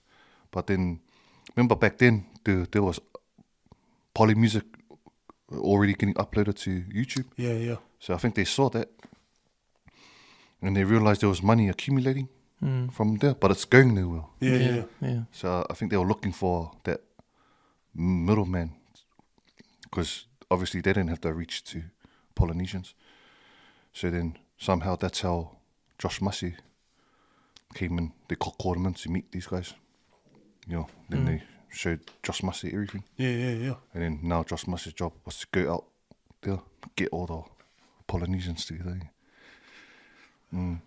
So he hit me up about a couple of years ago.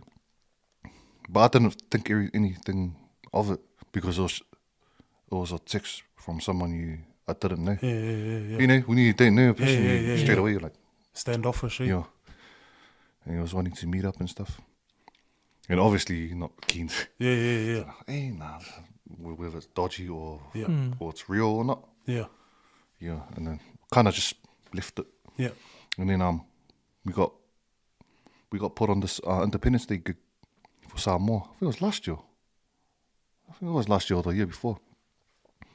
And then I met him there. And then he came up to me and was like, oh, sup, Wilson? And then he was like, oh, do you remember I'm the ones that's been texting you? And I was like, He's a message you can. And then I was like, and then I clicked. And then it was good that I actually can put a face to the name. And then I found out that, bro, that's Josh from he's in 3 houses down. And I knew his face straight away. Man, I know this guy. He's the man, bro. He's deep into the game. And then by then I thought, oh yeah, sweet. Get from there. Go from there. So it's just been pitching stuff. Been having a lot of meetings with those. That's good. Just a matter of like just jumping on the projects that feel right. And at the same time, it was like a lot of limitations to what I do with my craft.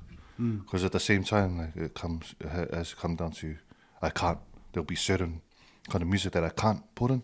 But for me, it's either picking the money side or choosing the craft. Shucks, that's tough.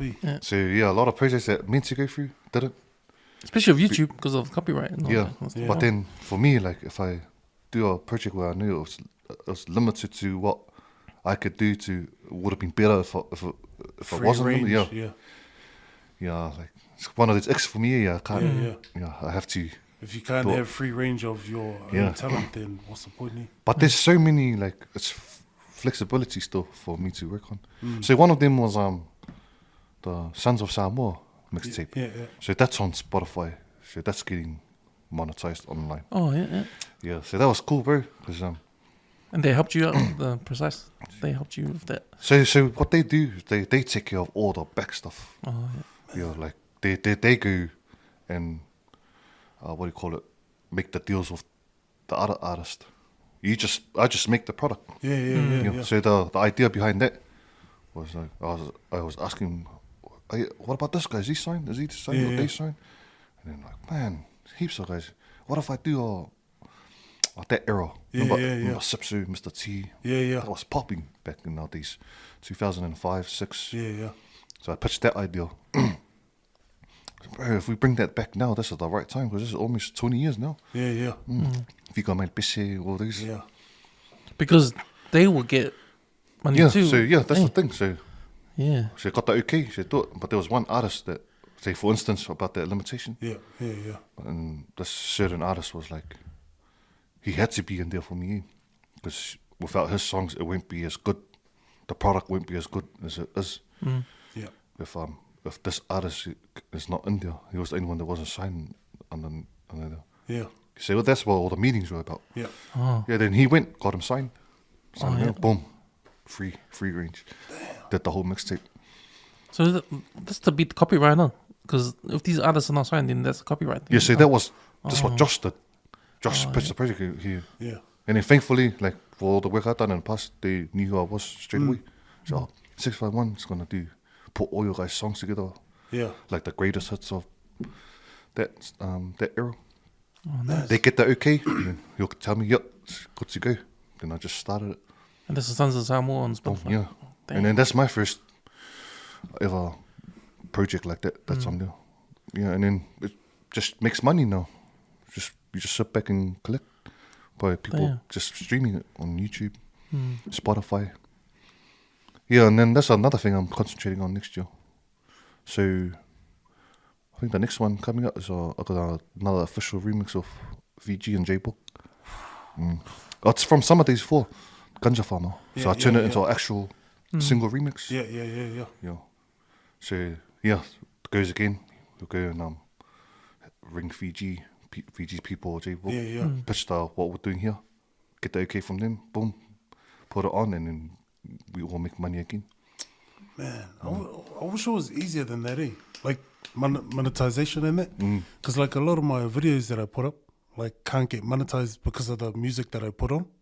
You know, but like in my head, you know, some songs will go with what I'm acting out. You know, like the Tony Braxton song. You know, like Unbreak My Heart. Yeah. That video can't get monetized because it's got that song in it. You know, but that's like, a big part of your skit. Yeah, but it's a big part of my skit, and most of my skits that involve music, I pick the song because of the skit. You know, because it goes with it. Yeah. But it can't get monetized, so it's either you do it for the laughs. Yeah. Situation. Yeah. You know, but it's like I'm not trying to take money away from these artists. Yeah. It just makes, you know, my video pop a bit more. Yeah. But I'm not, you know, trying to take anything away from it, you know, or exploit it. Like no one's losing anything. Yeah. Oh, Tony Braxton not losing anything. Yeah. Hard up. But that would have been a good concept like that for your craft. Yeah. Hard up. But then, you know, geez, this guy's a producer. Beats to choose from, man. Beats to choose from. Man. Yeah. But that might be a thing, you know, like just doing my skits around, you know, your mixes and that. Yeah. You know, and just do it like that. And that's kind of like collabing too. Yeah, hard up. Have you got any other collabs coming up? I got 4. No, yeah, 4. I got 4. So, man, because there's a lot of people asking for that Trapped in the Kapoki. They're asking for part 2, then 3, 4, 5. Yeah. So I'm going to carry that on. And then I got 2 other ones and a series, the one that I'm writing. It's like a 10-part series. Shit. Yeah. That was, I like the ones you did with your brother too. You guys made a mean team, eh? Constantly. Hard, man. Are you guys planning to like do anything else together? Or? I want him to get into it, but like he's just busy, you know, like with work and that. But yeah, like I'll be going over to Brisbane in Feb, so catch up with my siblings over there. Oh, so yeah. We'll do some skits over there. Solid. You did that not long ago, eh? When you saw your family. Yeah. Man, it's crack up though, because like a lot of my aunties in it, they're like, you know, 60, 70, and they're asking me to push, you know, like, can you do this one and this one and stuff like that. And so like I love it because it makes me feel, you know, like feel good. Yeah, hard up. You know? And all the feedback I see on the comments, everyone's cracking up at the last part of that song, eh? Like that twist thing. Yeah, bro. Always love those twist endings, man. Yeah. Sure.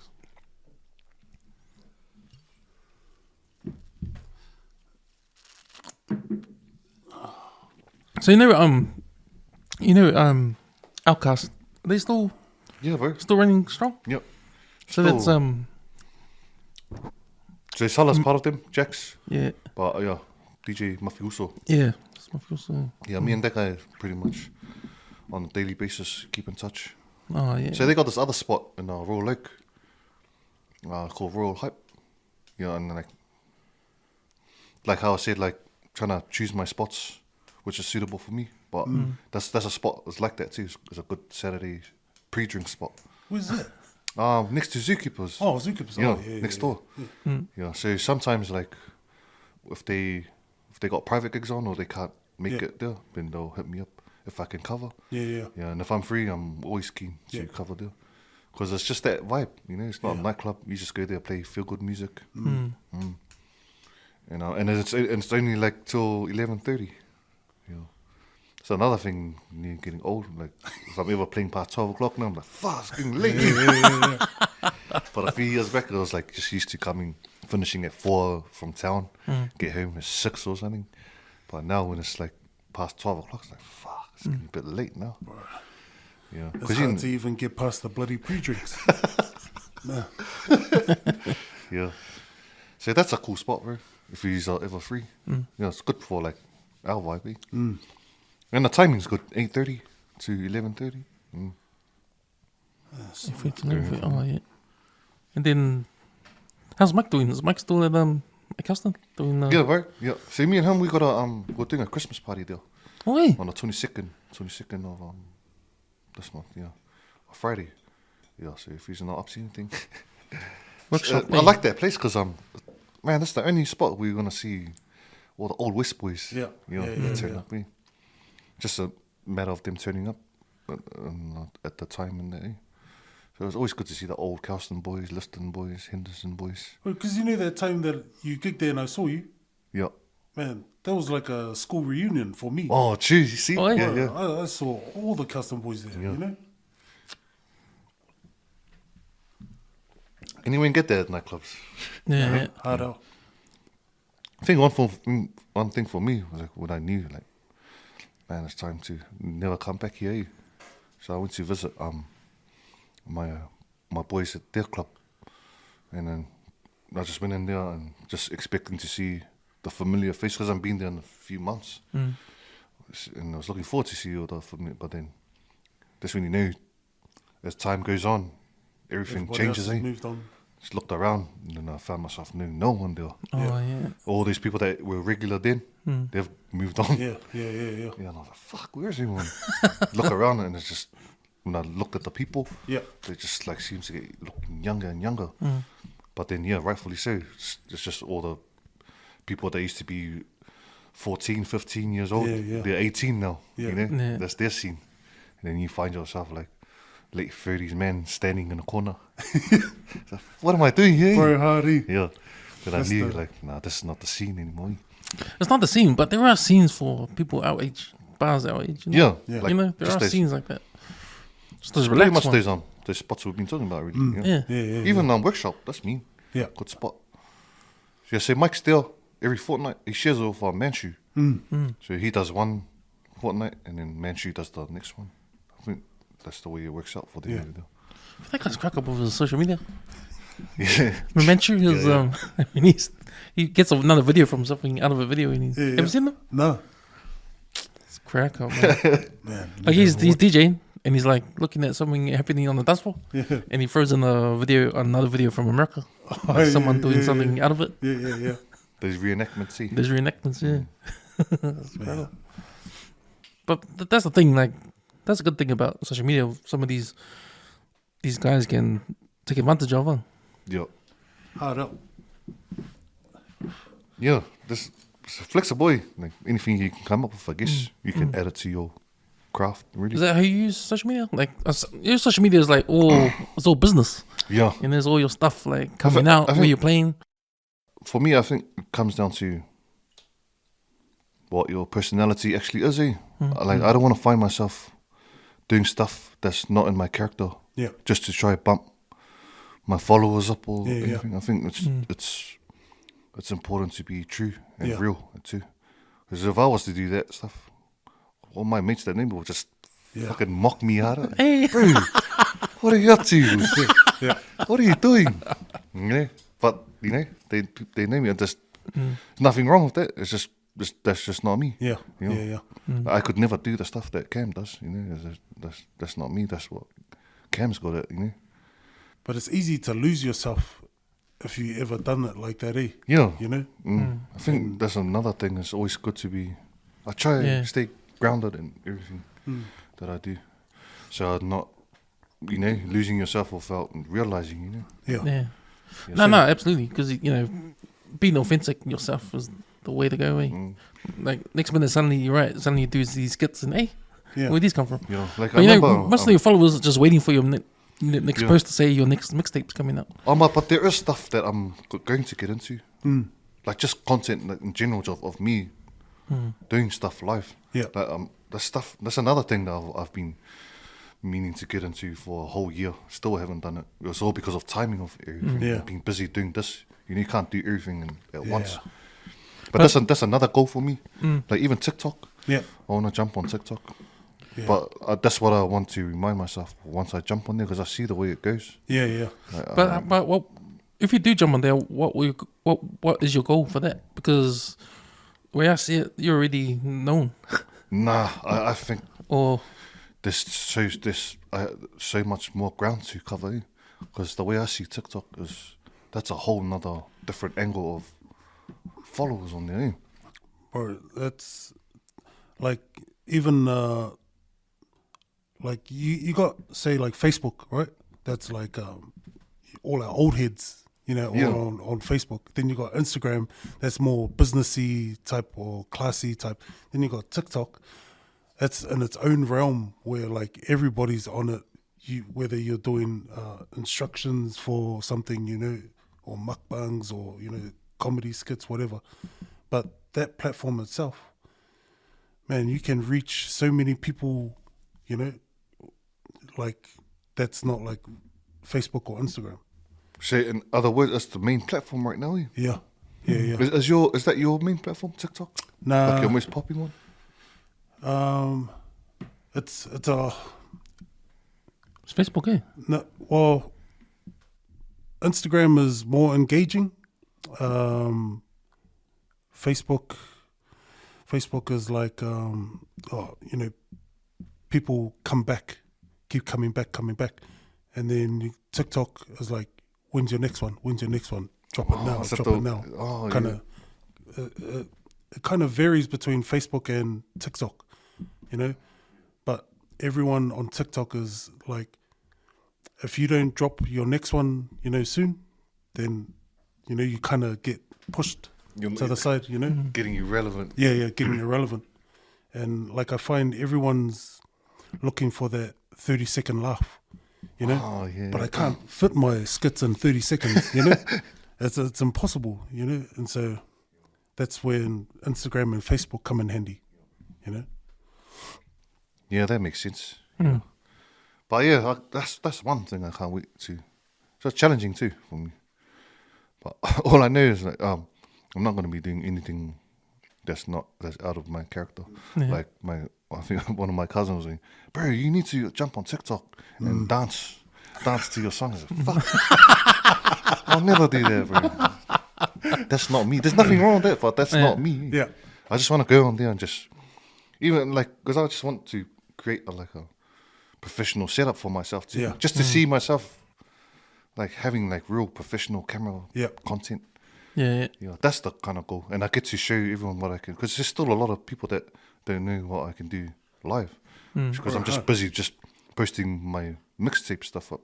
But there's a lot of other stuff I got to share too, like even instruments. I want to plan to incorporate my instruments into my content and that. Yeah, so I'd like to run that on TikTok. Then you can make it exclusive, you know, like doing your instrument stuff and, you know, like that. Like you see also Maxwell?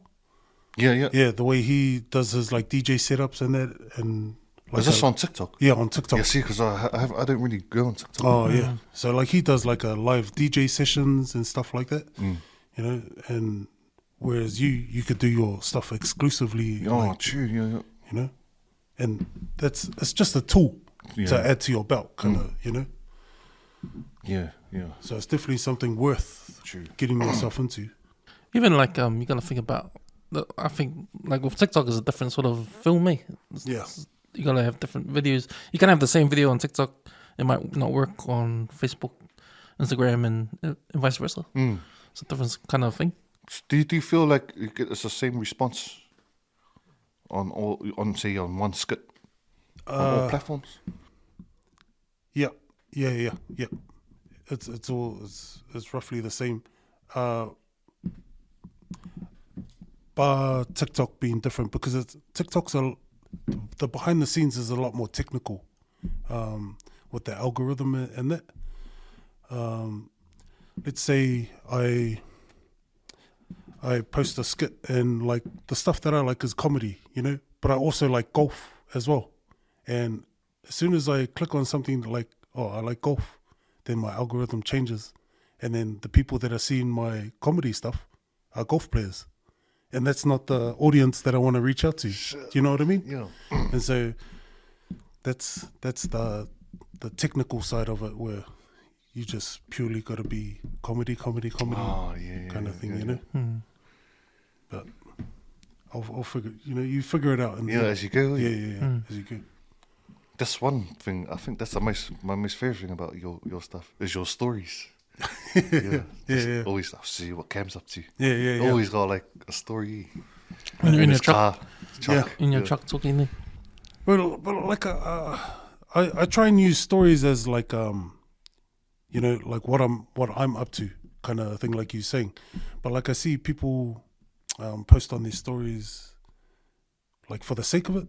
Not saying that it's a bad thing, you know. But like I won't post anything on my story, you know, like if nothing's happening. Like, I'm just sitting in my truck, you know. But if I've seen something, you know. Then you share it, then I share it, you know. Those are the ones I find real funny Yeah. when I watch your stories. Yeah. The shit you just come across in there. Yeah, bro. Yeah. That's why I love going to the city, Like, you see the most out of it things, man. You know who else is doing always on social media? Poetic. Yeah. Like, he's another guy that uses social media. Yeah. He's always been using it like that, eh? I like his questions, the questions that he asks in it, like that he puts out to the community and stuff. But then you see what he's doing there. You know he's got a shop now. Yeah. You know he's coming around through the shop. True. The songs and all that. But he practically stories every day. Yeah. His thoughts, His thoughts. Oh yeah.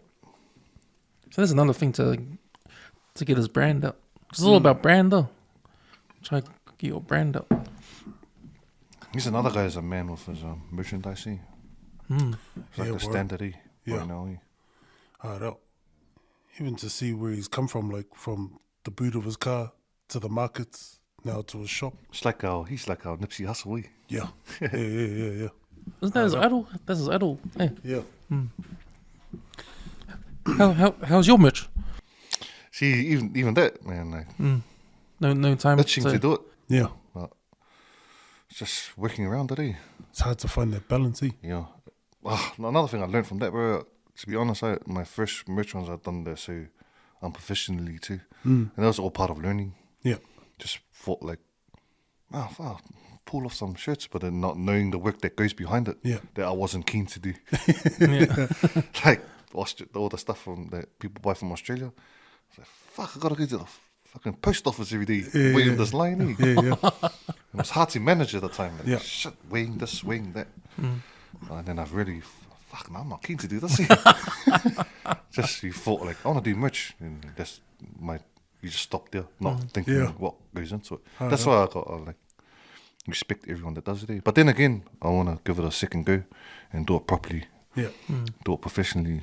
Yeah. Bro, that's like me, man. Like, I didn't take into account the shipping. Yeah. Bro, meanness lost out. You know what I mean? Bro, me too. You know, it's like the stuff overseas, and it's like, $50 for shipping. That's like the cost of the shirt. Yeah. You know? And just learning I've got to charge all that kind of stuff too. Yeah. So you didn't charge the overseas customers the shipping? No, because I didn't take it into account. You know, but it's all part of learning and But then I even felt unprofessional, even just guessing what it was. Yeah. What do you want? You want there's 2 hoodies and 4 t-shirts. And, oh yeah, there'll be another extra $50 for the shipping. And then go there, and it was $200. Because it goes by weight. And I was like, fuck, nah, I'm not keen to do this. Forever just going there, waiting in the line. Bro, hard out. Just standing there, trying to sort out all his writing addresses on everything. Yeah. Man, it wasn't until after I'd done the merch thing, then people were like, sorry, you just ring up the courier, tell him to come to your house and, do all of this and blah, blah, blah. I was like, hey, where were you like 2 weeks ago? Simple as that. Yeah. But, like, mistakes are good, Yeah, helps you. learn from it. Yeah.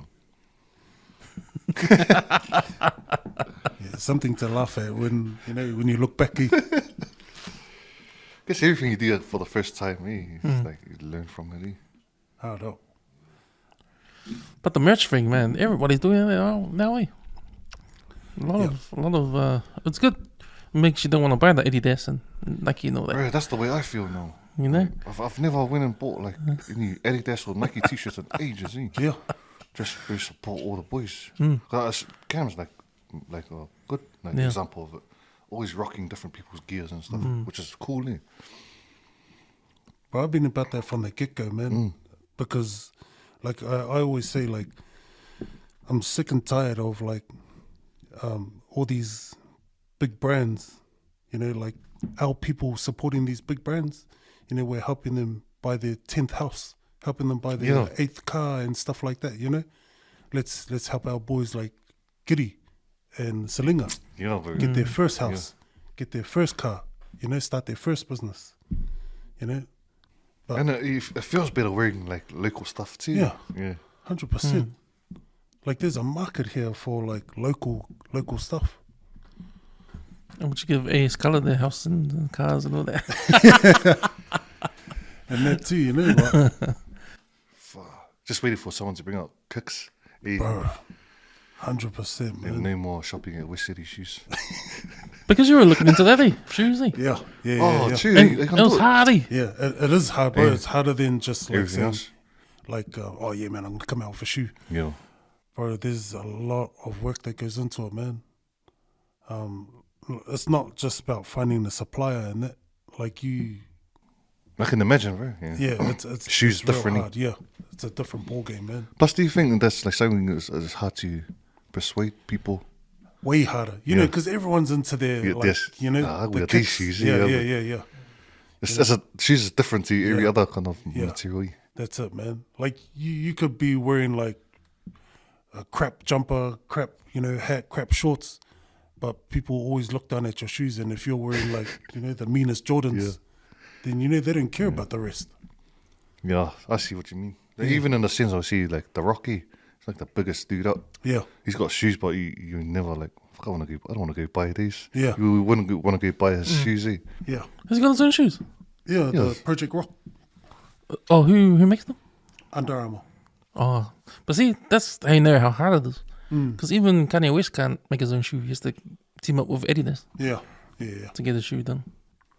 Fucking, that's a crazy ass price, like those Yeezys, Stupid price, man. How much are they? 300. No, more than that. It's like 900 at the bottom. That's the bottom end. What? Yeah. It's crazy. Yeah, you can get some, I don't know, 1,200, 1,300. See, a lot of people making that kind of money to buy their shoes. Fuck. Bro, people are like, they do the Facebook market in it. Like, they'll buy it at that price, and then they'll flick it, make another 500-600 on top. I heard about that, Yeah. And people buy it, Yeah, bro. Yeah. Because you know how that whole sneaker world is, man. Like, if it's exclusive, then, they'll get it, sell the house, sell their kids, Are you hard off sneakers, thing? Nah. It's expensive, Bro, I don't know how they do it, Yeah. All these guys are massive red collections. Shit. Not only that. DJ Severe, he's sneaky, Yeah. Like, you seen how they walk in it? No. they walk like they try not to crease the toe. And but even when they bend down, you know, like how you bend and you crunch your toes, there's none of that, bro. You know, and it's like, man, wow, that's effort, eh? Yeah. That's crazy. Why didn't they just buy another pair? And that's if they wear it, eh? Yeah, that's if they wear it. Why didn't they buy a second pair and leave that in the box? Bro, I heard some of them, like, price. they buy it not to wear it, but they'll just go and sniff it now and then. Honest to God. Like, why would you do that, though? Like, what's... The factory smell, like in the car when you go buy a new car. Brand new, yeah. Brand new car. Wow, that's next level. Damn. Bro, next level rich. You think it was a waste of money? Buying a shoe you don't even wear it. Oh, mind you, there's still people out there buying Pokemon cards. Sorry, son. Shit. Man. So, you know what? Watch that Tom Scott documentary. Yeah. Tonight. What's it called? It's called... it's part 1, eh? Yeah, part 1. Have you guys seen the 1-4 documentary? Yeah. Man, that's out of it, eh? Bro, I never listened to 1-4. Yeah. Like, it wasn't, appealing to me. Yeah. You know? Even though, like, there was a massive rave about them, you know, and that. But when I watched that documentary, I fell in love with them, man. Yeah. You know? The like backstory, eh? Yeah, the backstory. Because the first group I heard was HP Boys. Yeah. Before 1-4. I think 1-4 was the benchmark in the beginning, eh? Yeah. They were the first guys. Yeah. I remember Seki Fest Samoa 2017. So we met a couple of we first met a couple of the Aussie DJs that came on board. And they were just during the end of our trip, they were just telling us about this new wave that's gonna come up soon. But like saying what's happening in Australia, that's massive. Man, and I remember them showing us that the video clips were out already by then, but it hadn't reached us yet. Yeah. Fuck, and I just remember I was sitting there, fuck, no way this shit will pop off back Yeah. home. Yeah. Man, and like it was kind of instantly. Yeah. Remember coming back and then probably just after a week being back here again, and man, started hearing about them and I was like, fuck, these are the guys that the boys in Aussie were telling us about. Next thing you know, man, that was a must for us to have in our playlist at the clubs. We all had to spec up on our drill sets, eh? Oh, true. Yeah. And I was just like Cam, it wasn't appealing to me. I can understand why people like it, but to me, I wouldn't go out of my way to listen to it. But yet, I had to have the whole selection, especially 1-4 and HP Boys. And then the more groups that were coming out, the more work that we had to do to make sure we had those songs. Yeah. Oh. And then probably a year after, we got booked again for Stir It Up. It's one of Peter Gunn's gigs again. Yeah. And that's when it was fully popping off, and that's when all the violence and beefs were happening. Yeah. Very so we did I figure it was a stint, Melbourne, Brisbane, Sydney, back to back, like Friday, Saturday, Sunday. So I had to double check what groups that I can play for in certain places we're at.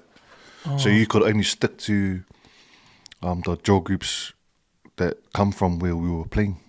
Yeah. So our last stint on a Sunday was Sydney, and then I knew, sweet, 1-4, because they're from Sydney. And then I forgot who told me, no, you can't play them here. He goes, hey, but aren't they from Sydney, Mount Joy? He goes, yeah, but we're in Parramatta. Because that was there's Inner West and all that. Yeah. So what even that, 21 District. 21 District, yeah. Yeah, so, and that was my strong set. It's like, I can't wait to play my 1-4 set. He goes, no, you can't play that here. I was like, fuck. Yeah. It was like Parramatta and bloody Mount George, and half an hour away from each other, 40 minutes. It just makes things harder for you, eh? Pretty much, bro. And then it made it feel uncomfortable too. Like, I could have easily not play drill at all, but because that was the popping thing to play at the time. People expect it. Yeah.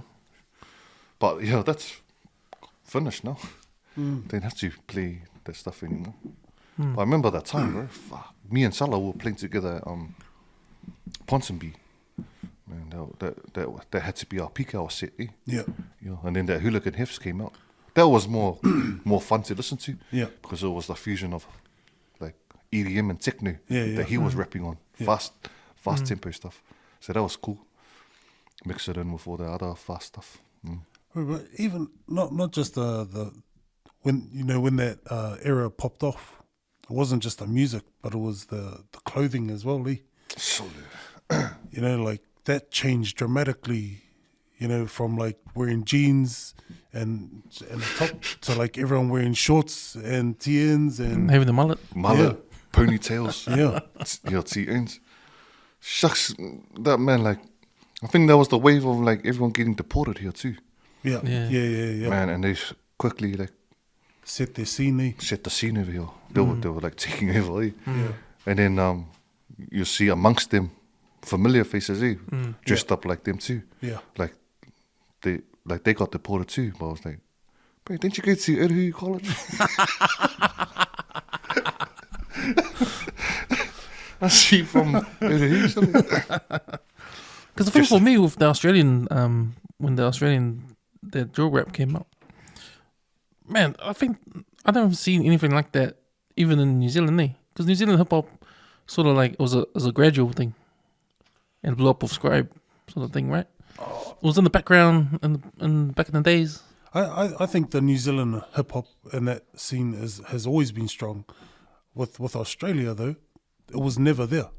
Like, It was never there until 1-4 came out, and then it just exploded. Yeah.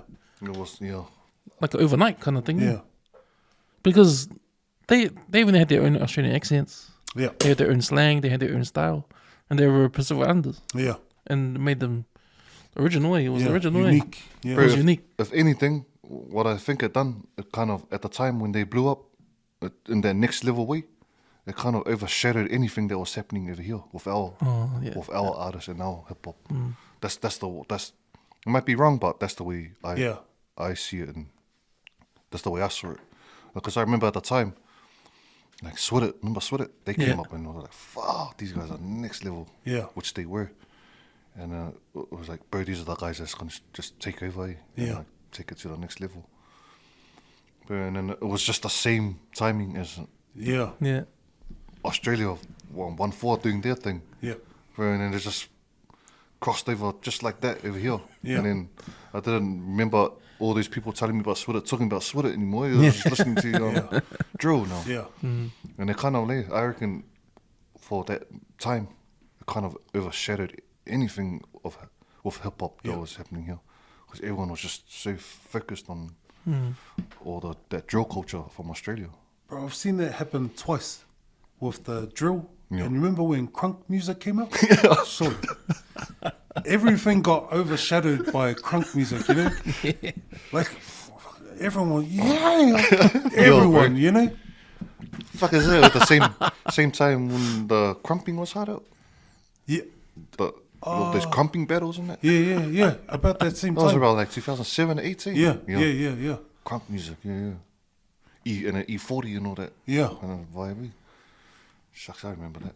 But like you kind of feel sorry for other artists that are in their lane, like doing what they're doing, and they come out and, the peak of, something else popping off like crunk or drill, and it's like, it just, like you were saying, like it overshadows them, and it's like, fuck, it's so hard to push your stuff out. But it didn't help when you started seeing Kiwi groups making their own drill groups. Oh yeah. Yeah. And I was like, straight away, like, bro, they didn't do that. You should just keep original to what New we Zealand. do. Yeah. Next thing you know, everyone was like doing New Zealand versions of, which didn't really pop off. But nowadays, I think everything's gone back to normal.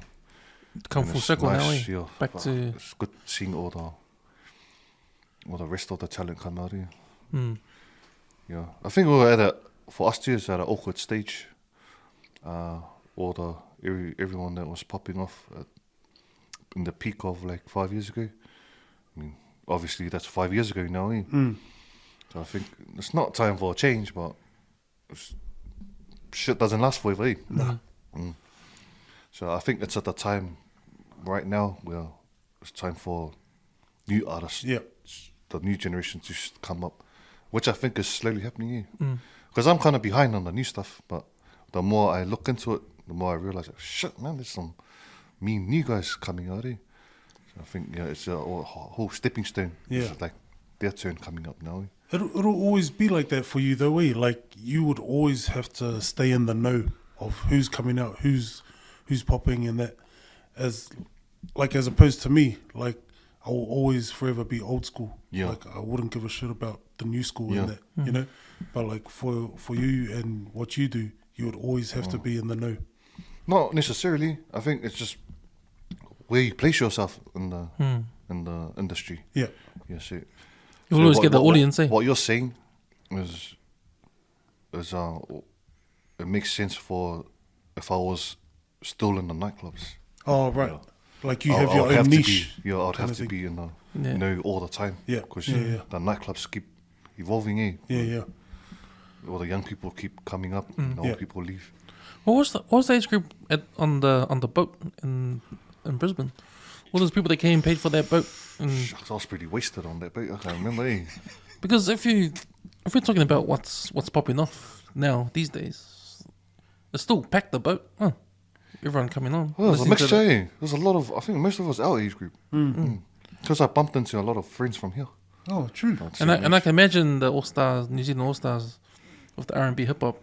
You know, we all know what DJ Reminisce, the songs he plays, the songs you play, and then it's like we know these songs. There's no evolution about it. We just know these songs. They last forever. Hard out, timeless. They're timeless. Timeless. Hard out. So that doesn't die. And people still go hard out. The way I looked at it off that lineup, like they're all similar, like those elite guys. I knew what they're gonna play. It's just pretty much gonna be hip hop, old school hip hop, R&B, old school. So I think like the way I went in, I knew straight away I have to be differently. So I was always gonna go there and blast my fob. Yeah. And I do that like everywhere I go. If I can get away with it, because that's part of like for me to show people who I am. If I can get away with it, I'm always gonna. I'm always gonna slip it in. I'll slip it in. But if I'm drunk, I'll just go overboard. Play the real it is classics. What it is. Yeah. Mishiruki. Mind you, by that time everyone's like already there. I saw Regan, Justin Norman. He did a video skit, like some kind of emo rap. Is it a thing now? Nah. Oh, was it? I think it just went with the idea of what he was doing. Because I was thinking, oh man, is that the thing? Emo rap. Yeah. What is that? Because that's a weird combination. The emo rap. Like the what are they called? Like Chemical Romance and Blind Spot. When they had their hair down, like that. And That era. I've seen Wolfgang do that. Yeah. They're singing about feelings. Yeah. So Regan did a skit. It was a rap emo. I was like, what? That guy's the man too. His content too. He even just as a person, man, like he's like I pitched to him some ideas, and he'll tell me straight, Oh, and, like there's a lot of people out there that'll go, bro, that's bad. But I won't be a part of it. But that's a good idea, Whereas Regan is, he's like, nah, that change it up, do something different, Tell it like it is. Tell it like it is, because he's one to see you grow as well, He doesn't want. That's just who he is as a person, That's American style, eh? Yeah. Hard up. Straight up. I mean, he's top bloke, man. Good guy. Yeah. And that's a big problem of New Zealand, eh? Like no one's straight up. No. No one wants to hurt anyone's feelings, eh? Yeah. But sometimes the artists you need. A different time now, eh? But as artists, you need to have criticism, eh? Yeah. You need it. Of course. Yeah. Like if people keep saying you're good, guys. Gaia. Yeah, hard. It's like, hey. need some criticism. Have to, bro. And that's the most important thing too. Yeah. Because you never learn, eh? There's a lot of guys that DM me their stuff for advice too. Oh, yeah. And I always tell it that way too. Yeah. Because at the end of the day, if you want to help them, Yeah. you gotta tell it like it is too. Yeah. Hard up. I never shy away from that. I think at first I was like that, but then that's part of your learning curve. Yeah. Of learning who you are too and how to be. Yeah. I learned real quick too. You know, if someone sent me something where I reckon it was shit, I'll tell them it's shit. Yeah. But do this. Yeah. Not just tell them, nah, that's shit. Shit. Yeah. It's shit because you should do this or try this. Yeah. You know, so yeah, I think it's important to be like that too. Have to like be straight to the point. You know, you can't. There's no in between. Yeah. And to save somebody's feelings, it's not worth it. You know. Plus for yourself too, you just sit there and feel like an eat-ass because Yeah. you're just lying. Yeah. Are there a lot of new guys coming up now? Any new? Yeah. A lot of bro. new DJs. Heaps. But especially in the generation of TikTok, I think. Oh, okay. You know, it's just a whole different style of DJing of anything in general. Yeah, it's more about entertainment, the way I see it. Oh, yeah. And it works for them. So, yeah, I don't know. Like, Plus, technology's getting a lot more advanced now. Where, like, I've seen guys DJ off their phone. yeah, so all that. You know, it just depends the way you look at things. Like, I knew a lot of old school turntablists. They frown upon like other new equipment, but Yeah. I reckon like you either go with the times and Or get left behind. or acknowledge, make use of what's new. Yeah. Still, like like you're always gonna. There's nothing like doing it that way Yeah. with vinyl and all that stuff. But you can either be like that or you can stay ignorant. just be an angry Yeah. person, and everyone else when you can just accept it, still do your thing, Yeah. and just acknowledge whatever else is new for what it is. Yeah. Doesn't mean you have to change. That's you it. know? Yeah. Just imagine that, eh? Someone coming with all the crates of vinyl to the gig. Bro, there's a lot of people out there, you know, that are like, oh, flipping old head. So I got a cousin who were really close. We actually do heaps of gigs together. He's known in the Samoan realm Yeah. for Sivas and that back in the day. He was the resident DJ for Leta Noa, Oh, yeah, true. Club Leon Vianney, DJ Yeah. Vianney. Everyone knows that guy. So he still DJs off CDs. Holy. Yeah. Bro, that's like bro, you're the man. Yeah. But, So when we do gigs together, so he has to have the whole full range set up Yeah, because yeah. of the way you have to play off CDs. Yeah, so he needs his whole own table and that. Look under the table, and then so equivalent to what I got on my laptop. What I got on my laptop, that's what he's got all under the table. cases. All the cases, yeah. But yeah, like I knew how hard that is too. That's a different thing altogether. Yeah. So yeah, I enjoy it. I enjoy like just watching him do his thing. I'll just this guy, OG, bro, he's just like sitting there. Yeah. So what song do they have? Oh, they play Mambo number 5. Oh yeah, hold up. Flicks through. So then look at the CD he brings us. It's got no name or nothing. Oh. So how do you know the songs on this CD? He goes, oh, see that mark on there? Bro, honestly, God, he knows his shit like that. Yeah. Oh yeah, number 14. Yeah. And I love watching it. Like, man, that's unique to still be doing that. Yeah. In this day and age, and he still does it probably better than any other laptop DJs. Yeah, that's crazy, bro. Man, did that last for long? Because like after the tables, and then when the CD decks came out, and then it went to laptops and that. Yeah, That was a short period, eh? not too short, but Well, at the end of the day, I'm not one that came like from that kind of scene, like in depth. Yeah. Because when I first started, like I was just into the mixing. Yeah. You know, I was just making remixes for fun. Yeah. So really, I had nothing to do with actual DJing. Yeah, It's just that DJs were using my material. Yeah, you yeah, know. yeah. So yeah, I'm probably not the best person to ask about the history of that. Yeah. But I knew when it got to 2009, then I kind of gave it a crack. Man, and bro, that's a hard job, bro. Like I had to build my own CD collection. Got these other kind of players with joggers in it.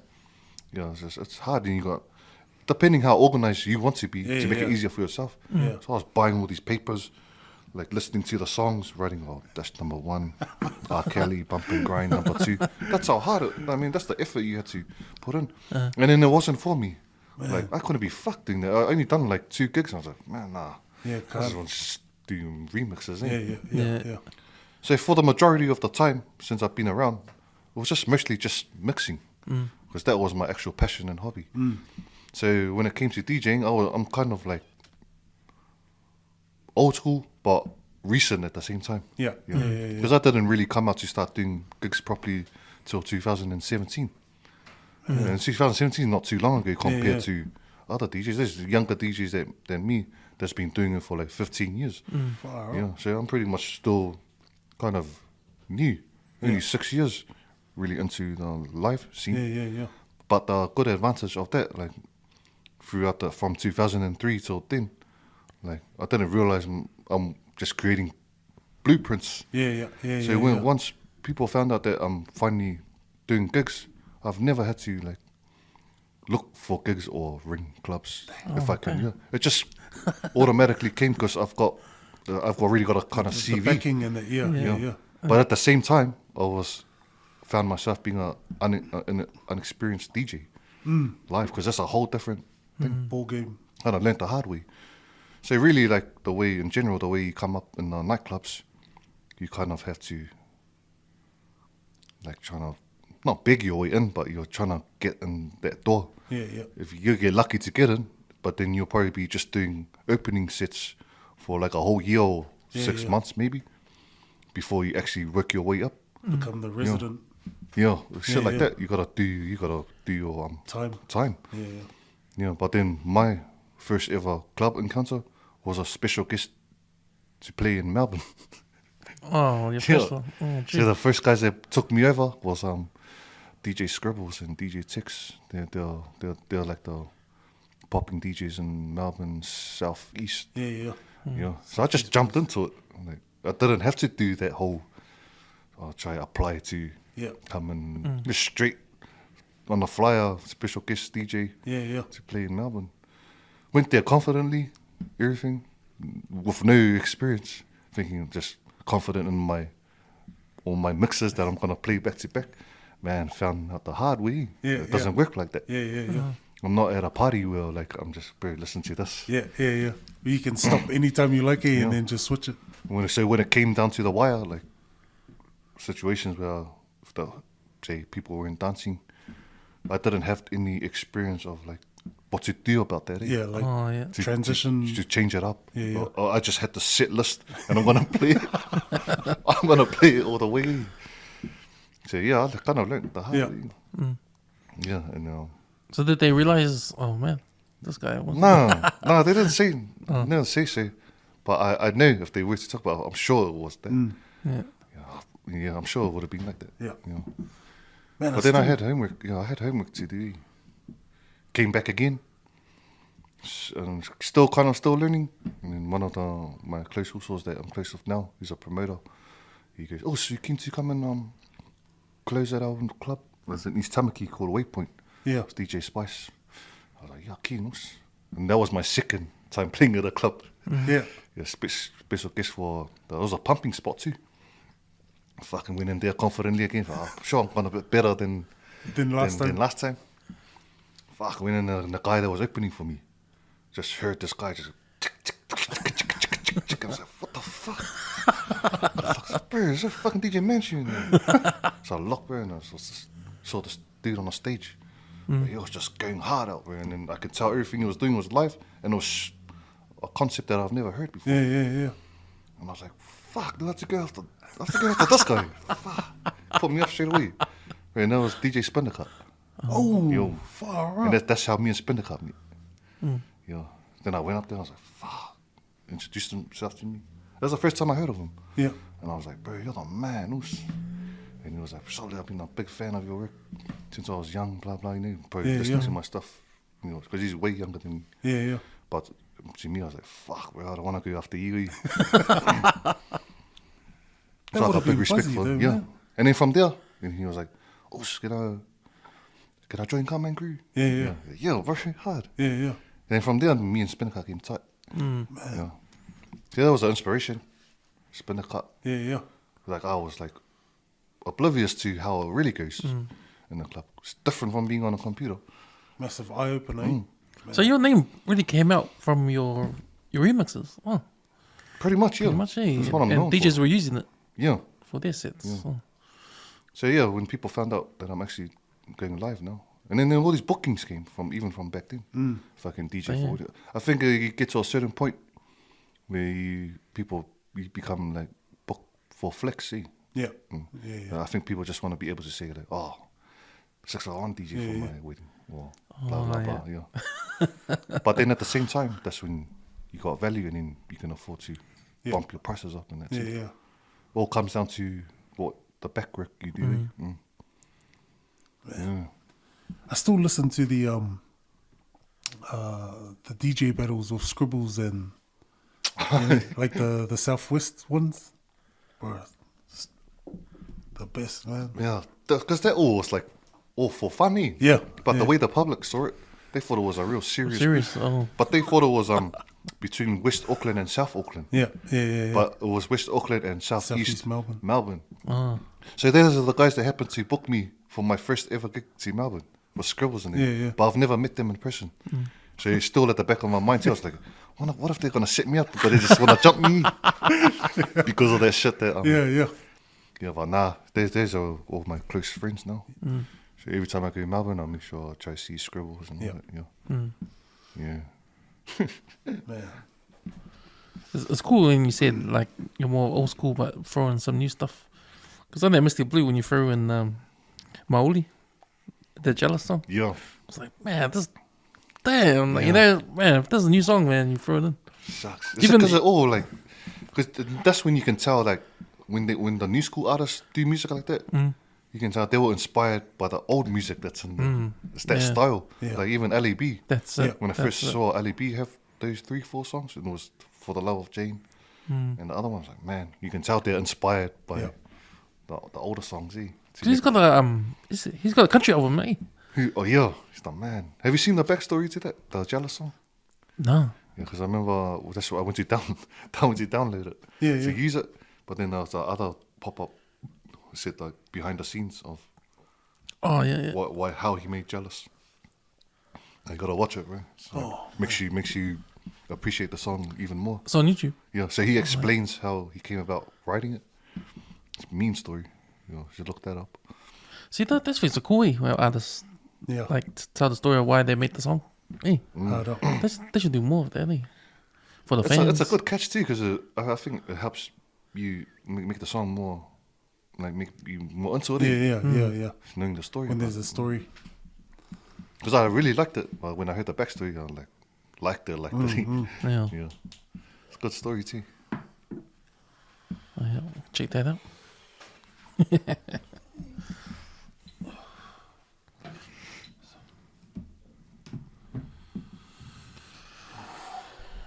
Man. Eddie, bro. Also, man. Always a pleasure to have you on the podcast, man. It's always good to be here, man. You think you're like the number one listen podcast out of everyone we've had still? Oh, true. Yeah. Shit.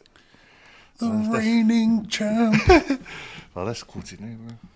It's always, man, I always have like good time seeing you guys. Always feels natural too. Like it's just a proper yarn. Yeah. I forgot that camera was even on. Shit. Nah, man, that's the kind of thing we wanted to do. Want to do on this podcast. Yeah. Just have a yarn, a few drinks. Kick back, eh? Yeah, man. You know, Yeah, too much for Christmas. same old shit. Yeah. You know, just float between two families. Food coma. Yeah, that's it. Mm. Well, how's your man in the studio? His studio. Yeah, he's doing good in Hanga. He's doing this and that. Yeah. Yeah, still doing his thing. Multiple things. Yeah, he's doing well, bro. But I'll be good to come back this time next year again. Yeah, man. Should be a whole different story again. Right. Yeah. Yeah. Good to see the journey, eh? Yeah, man. Shucks. Producer next year. Yeah, that's the plan, bro. All up in the videos now. That's another thing, bro. Like, can't wait to get into the MTV side too. Yo. You know. Oh, gonna get into videography. Nah, like when to make songs and have MTV for it. Yeah. You know. But then again, that's a challenge for me too, because I'm not that type of person. Because there's a few that's doing it now, eh? Yeah, because that all falls under the fundings. New Zealand on air and all that. Oh, to make a video.